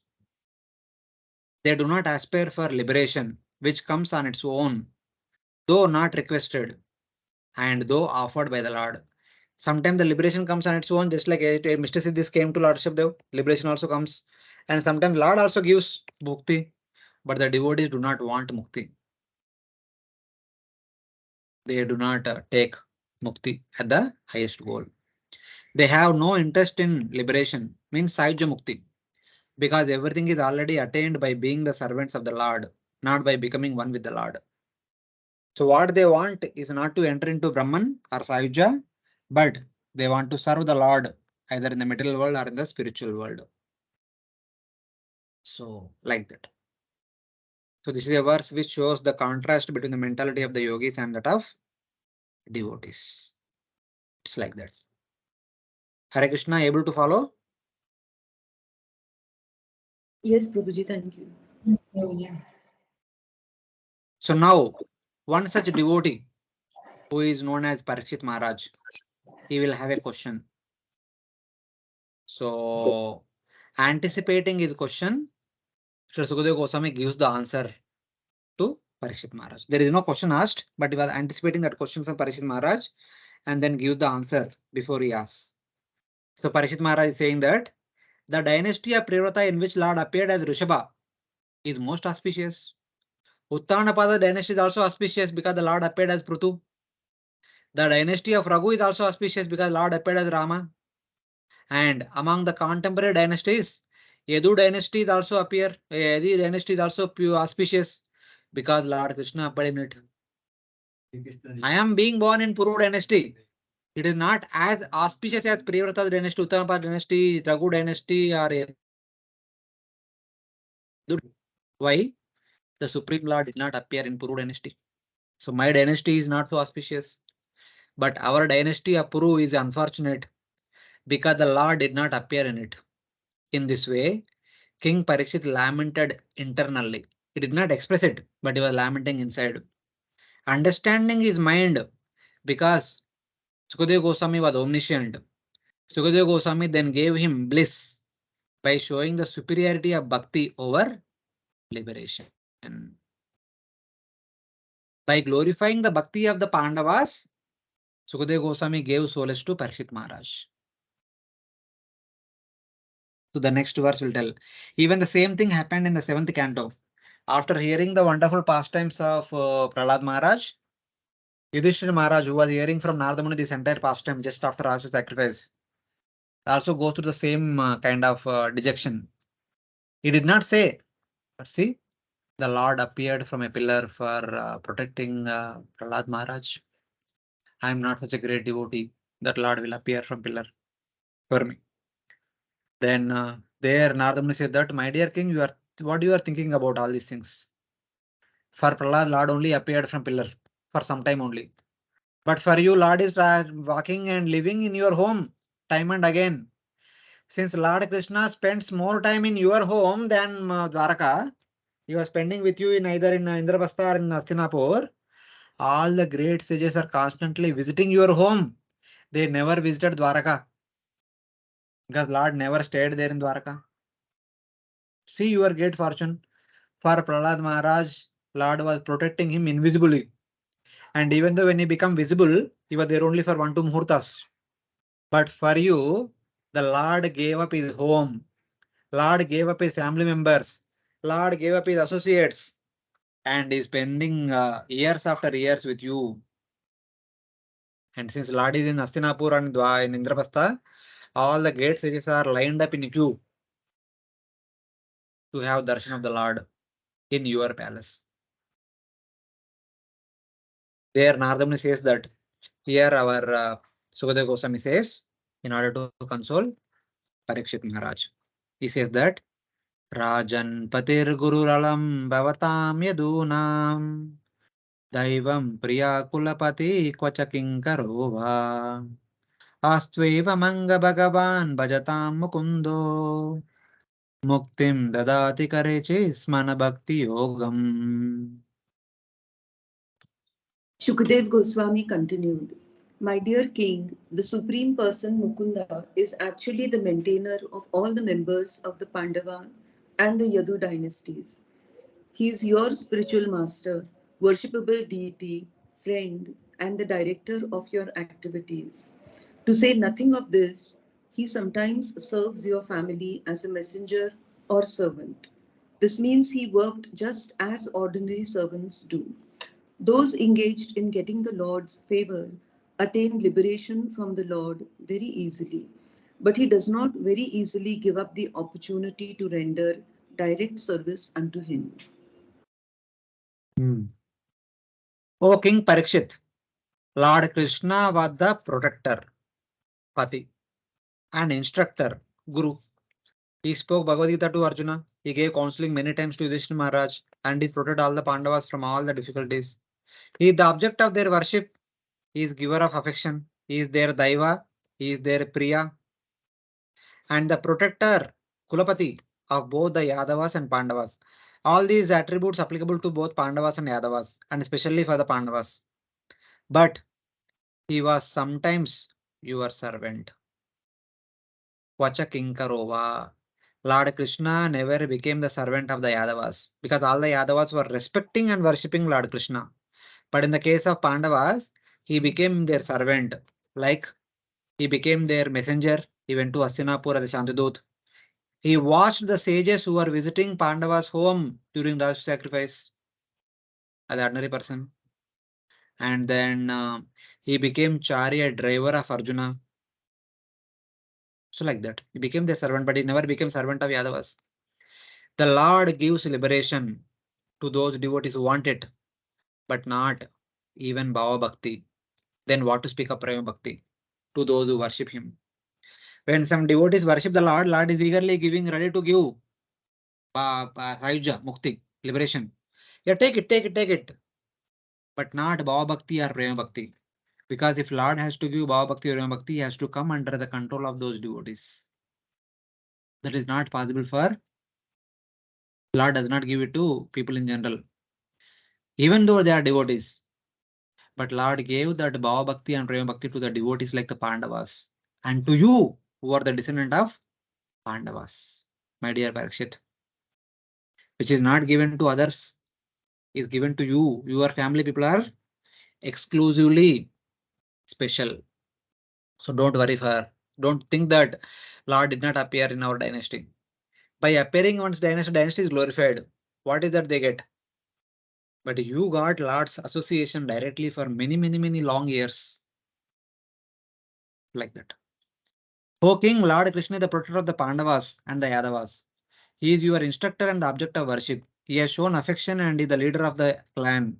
Though Lord Krishna appeared in the Yadu dynasty, he acted equally toward the Yadavas and the Pandavas. But sometimes he acted as your messenger or servant. He did not do this for the Yadavas. He did more for you than for the Yadavas because of his great love for you. That he gave the highest prema to you who do not worship him is the highest position. So here, take one this line is like the Yadavas who are the constant associates of Lord Krishna are always engaged in worshipping him. They did not have highest prema.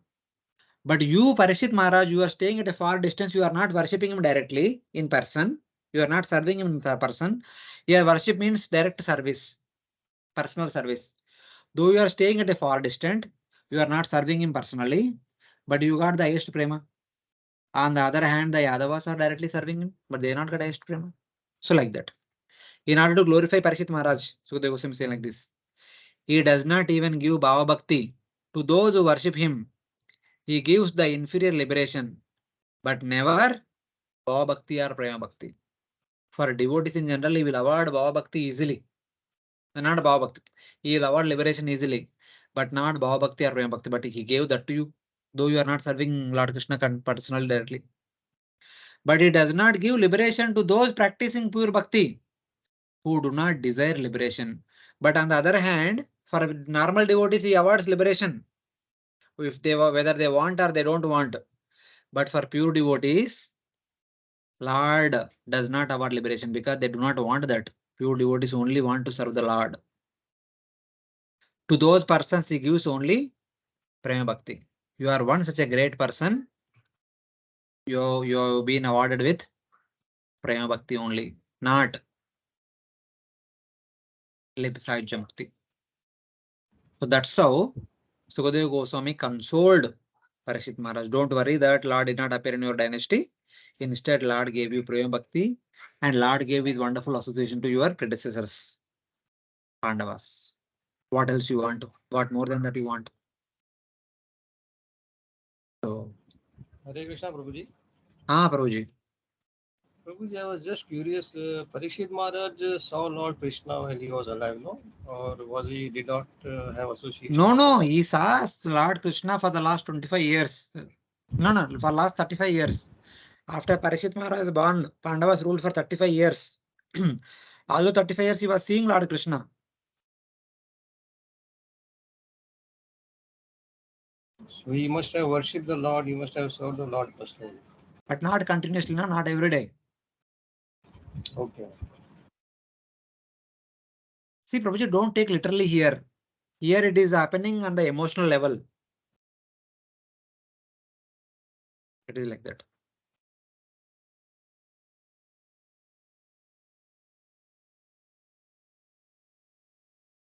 नित्यानुभूत निजलाभ निवृत्त तृष्णा श्रेयस्सदद्रचनया चिरसुप्त बुद्धे लोकस्य या करुणया भयमात्मलोकम् आख्यान्नमो भगवते ऋषभाय तस्मै.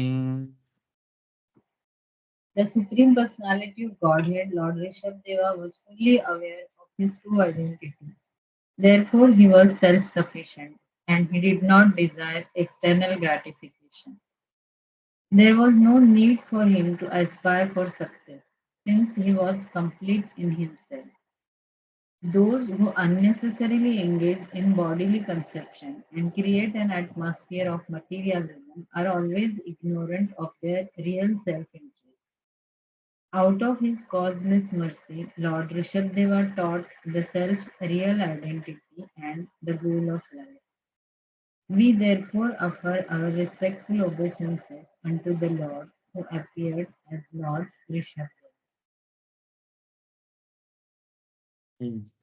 Finally, Sukadeva Goswami says that I offer my respectful obeisances unto Lord Rsabhadeva, the Supreme Lord, who, giving up all material thirst because of eternally experiencing the bliss of his own Swarupa, taught by his great mercy the attainment of Vaikuntha, which removes all fear from people whose intelligence has been long unaware of the highest goal, since they have been involved in activities for the body.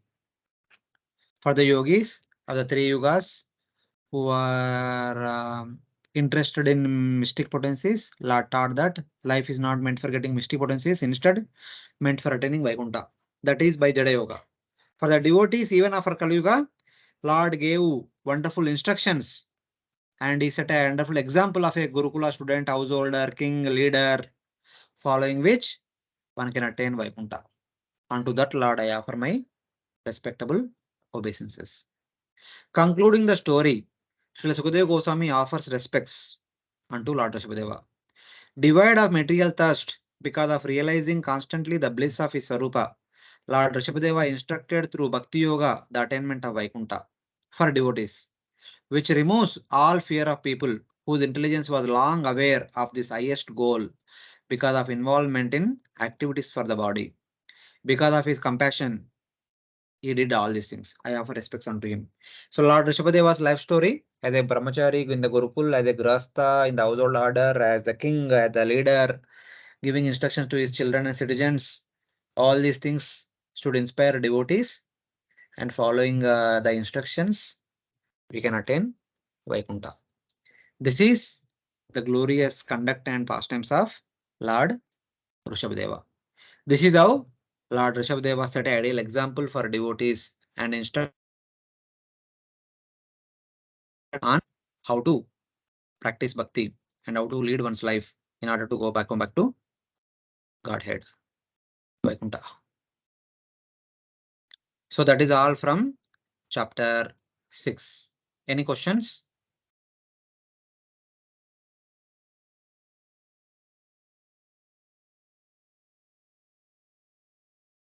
Hare Krishna, you are there? Yes, Prabhuji, we are there. No question, Prabhuji. During the class, it got solved, whatever. Okay, fine. So we'll just Hare Krishna, the devotees. We'll just start 7 chapters, see a couple of verses before we close for today.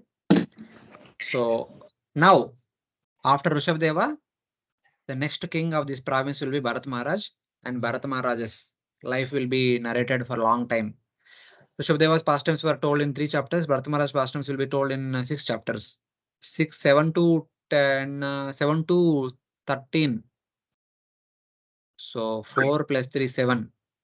So 7 chapters will talk about Lord Bharat Maharaj. The big pastime. The 7th chapter describes how King Bharata, with strong determination, worshipped the Lord with the performance of sacrifices while at home, and worshipped the Lord with flowers while in the forest. So, as a king, how did he worship the Lord? And as a renunciant, as a Vanaprastha, having gone to Pulahashram, how did he worship the Lord? That is mentioned in this chapter. The next chapter will talk about Lord Bharata Maharaj becoming a deer. And the chapter after that will talk about the deer becoming Brahmana Bharata. And eventually the instructions to King Ravana. Like that, chapter by chapter, they will be narrated. This is a small chapter. There are only 14 verses.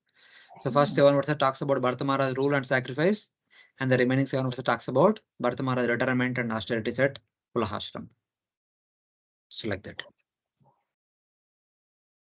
So please read the translation. Shukadeva Goswami continued. अच्छा sorry, continue बात करें. Shukadev Goswami continued speaking to Maharaj Parikshit. My dear King Bharat Maharaj was a topmost devotee. Following the orders of his father, who had already decided to install him on the throne, he began to rule the earth accordingly. When Bharat Maharaj ruled the entire globe, he followed the orders of his father and married Panchajani, the daughter of Vishwarup. Yeah. Just as Lord Rishabha was the Lord, his son Bharata was the great devotee of the Lord. When he was entrusted by Lord Rsabhadeva to protect the earth, Bharata Maharaj engaged in ruling over the entire Bhumandala from Bharatavarsha, and he married the daughter of Vishwarupa, named Panchajani. So he became the king, and he also married to Panchajani, the daughter of Vishwarupa. 2 indicates that Lord Rsabhadeva was the Lord and Bharata was the great devotee of the Lord. So like that. After Lord Rsabhadeva retired, that time only he made the Bharat Maharaja the king, and he ruled, and he also married to Panchajani. And then, just as the false ego creates the subtle sense objects, Maharaj Bharata created 5 sons in the womb of Panchajani, his wife, and their names are Sumati, Rashtrabarta, Rashtrabruta, Sudarshana, Avarana, and Dhumraketu. So just like we have seen in the 3rd canto creation pastimes that from the Ahankara in the mode of ignorance, the 5 Tanmatras are produced. First the sound comes, later on ether, later on touch, later on wind, later on form, later on fire, later on taste, water, then smell and earth. Like that, all the 5 Tanmatras along with the 5 Panchamahabhutas are produced from Ahankara. Similarly, Maharaj Bharata through his wife begot 5 sons, wonderful sons, Sumati, Rashtrabruta, Sudarshana, Avarana, and Dhumraketu. About these people, there is a discussion about them in the 15th chapter. So till then, there is only discussion about Bharat Maharaj in the middle chapters. So because Bharat Maharaj is so great that the place became known as Bharatavarsha. The place which was known while Rishabhadeva was ruling as Ajnaba Varsha, but when it eventually became known as Bharatavarsha from Bharata Maharaja's rule. Because its ruler was the son of Nabi, that was Lord Rsabhadeva, the abode was known as Ajnaba Varsha. When Rsabhadeva was ruling, it was known as Ajnaba Varsha because he was the son of Nabi, which was previously known as Nabi Varsha while Nabi was ruling. When Nabi was ruling, it was known as Nabi Varsha. When Lord Rsabhadeva was ruling, it was known as Ajnaba Varsha. When Bharata Maharaj ruling, it became known as Bharata Varsha. So now question is, when Nabi was ruling, it was known as Nabi Varsha. When Bharata Maharaj ruling, it is known as Bharata Varsha. Why it is called as Ajnaba Varsha? when Rsabhadeva was ruling. The reason is Ajnaba means the country belonging to Lord Rishabha, who is Aja. Lord Rsabhadeva is Aja, unborn, and is the son of Nabi. Since he is Aja and is the son of Nabi, his another name is Ajnaba. Eventually, the land became known as Bharatavarsha because of Bharata Maharaja ruled it. So that's like that.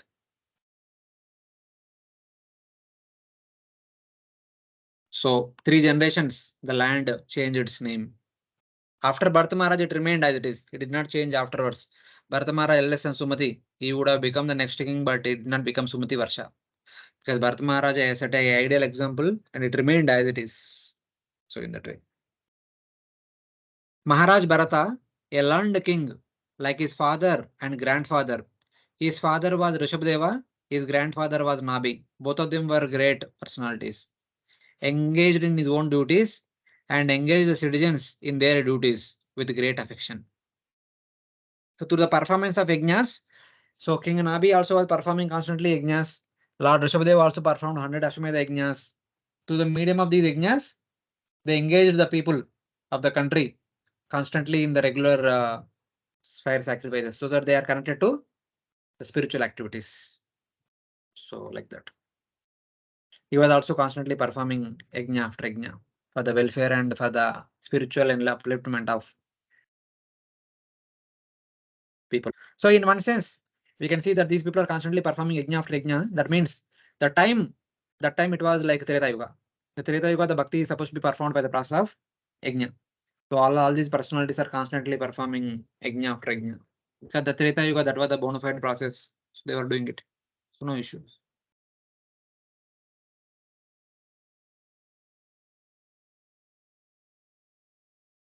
So someone can read the translation of the 5th verse.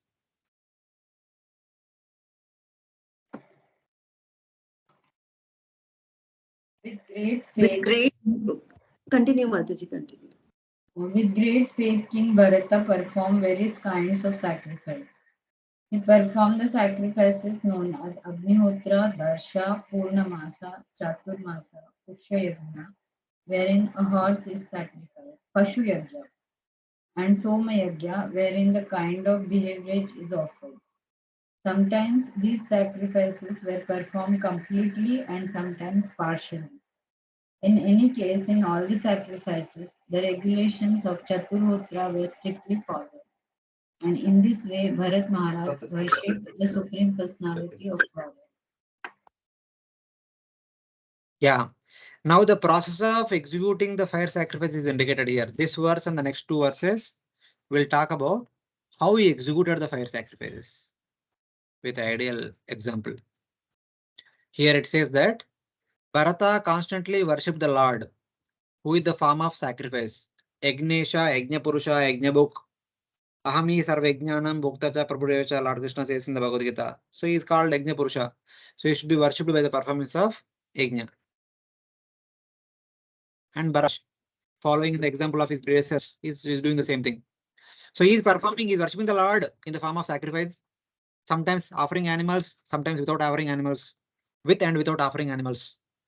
Through large and small sacrifices. Sometimes he would perform big sacrifices, sometimes perform small sacrifices, such as Agnihotra, Darsha, Purnamasa, Chaturmasya, and Soma sacrifices, etc.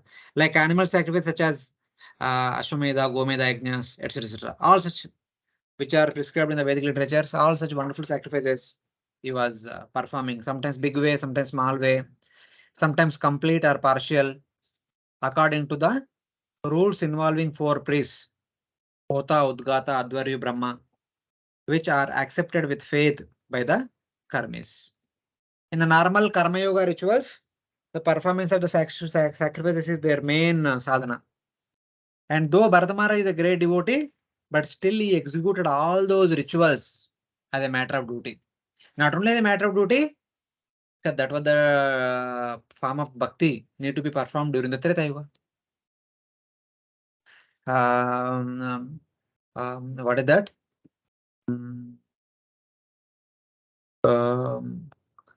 Krute ध्यायतो Vishnu त्रेतायाम यतो मकै द्वापरम परिचर्यायात कलो तद Hare Kirtana.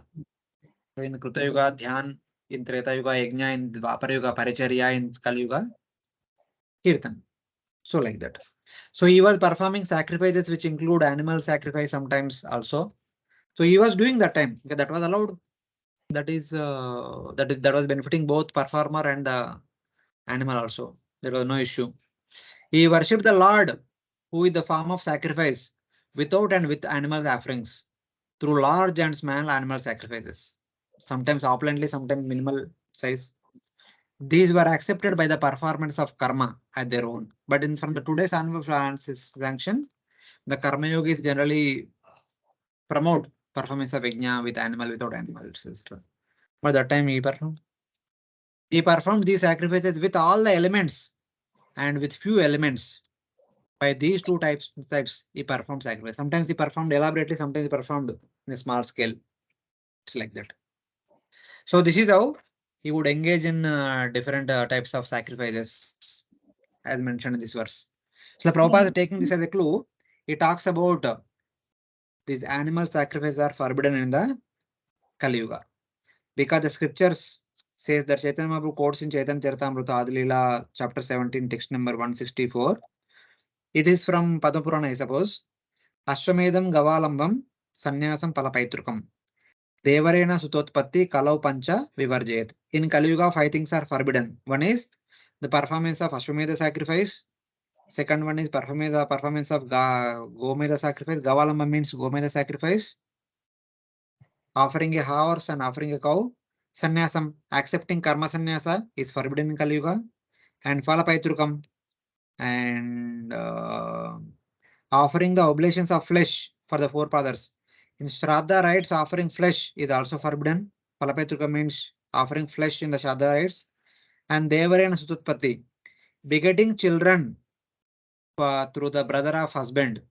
When husband passes away, when the wife becomes widow and she has no children, if she wants to have children, she cannot produce children through Devar, the husband's brother, which we see in the Mahabharata. In the Mahabharata, when Vichitravirya died, his 2 wives, Ambika, Ambalika, they begot children through the brother of Vichitravirya, that was Vyasadeva. Vyasadeva begot children in them. Even when Kunti Maharani begot children through Devatas, that is somewhat like Devar and Sutapati. So that is not accepted in Kaliyuga. So like that. These are the various things that are sanctioned or forbidden in current Kaliyuga. Hare Krishna Prabhuji, what is meant by partial sacrifice?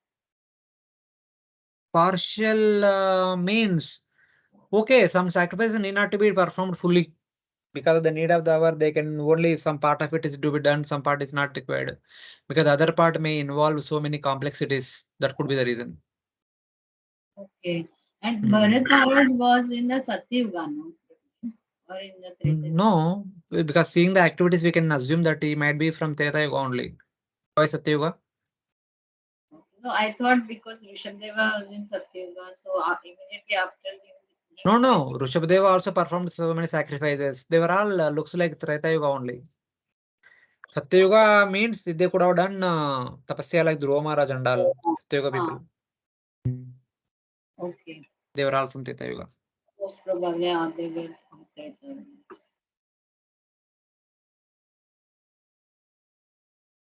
Okay, any other question from any other devotee? No, Prabhuji. Okay, I think we'll stop here because the next verse has a big purport and a lot of notes are there. We will discuss next week and then we'll continue from there on. I thought of completing 7 verses today, but 2 more verses are there. Though we have time here, the program is going to, the weekly program is there. Sir came? Chalu came? Started. Okay, so we'll stop here and we'll continue next week from 6th verse onwards. Hare Krishna. Thank you very much for joining today's class. Grantaraj Srimad Bhagavatam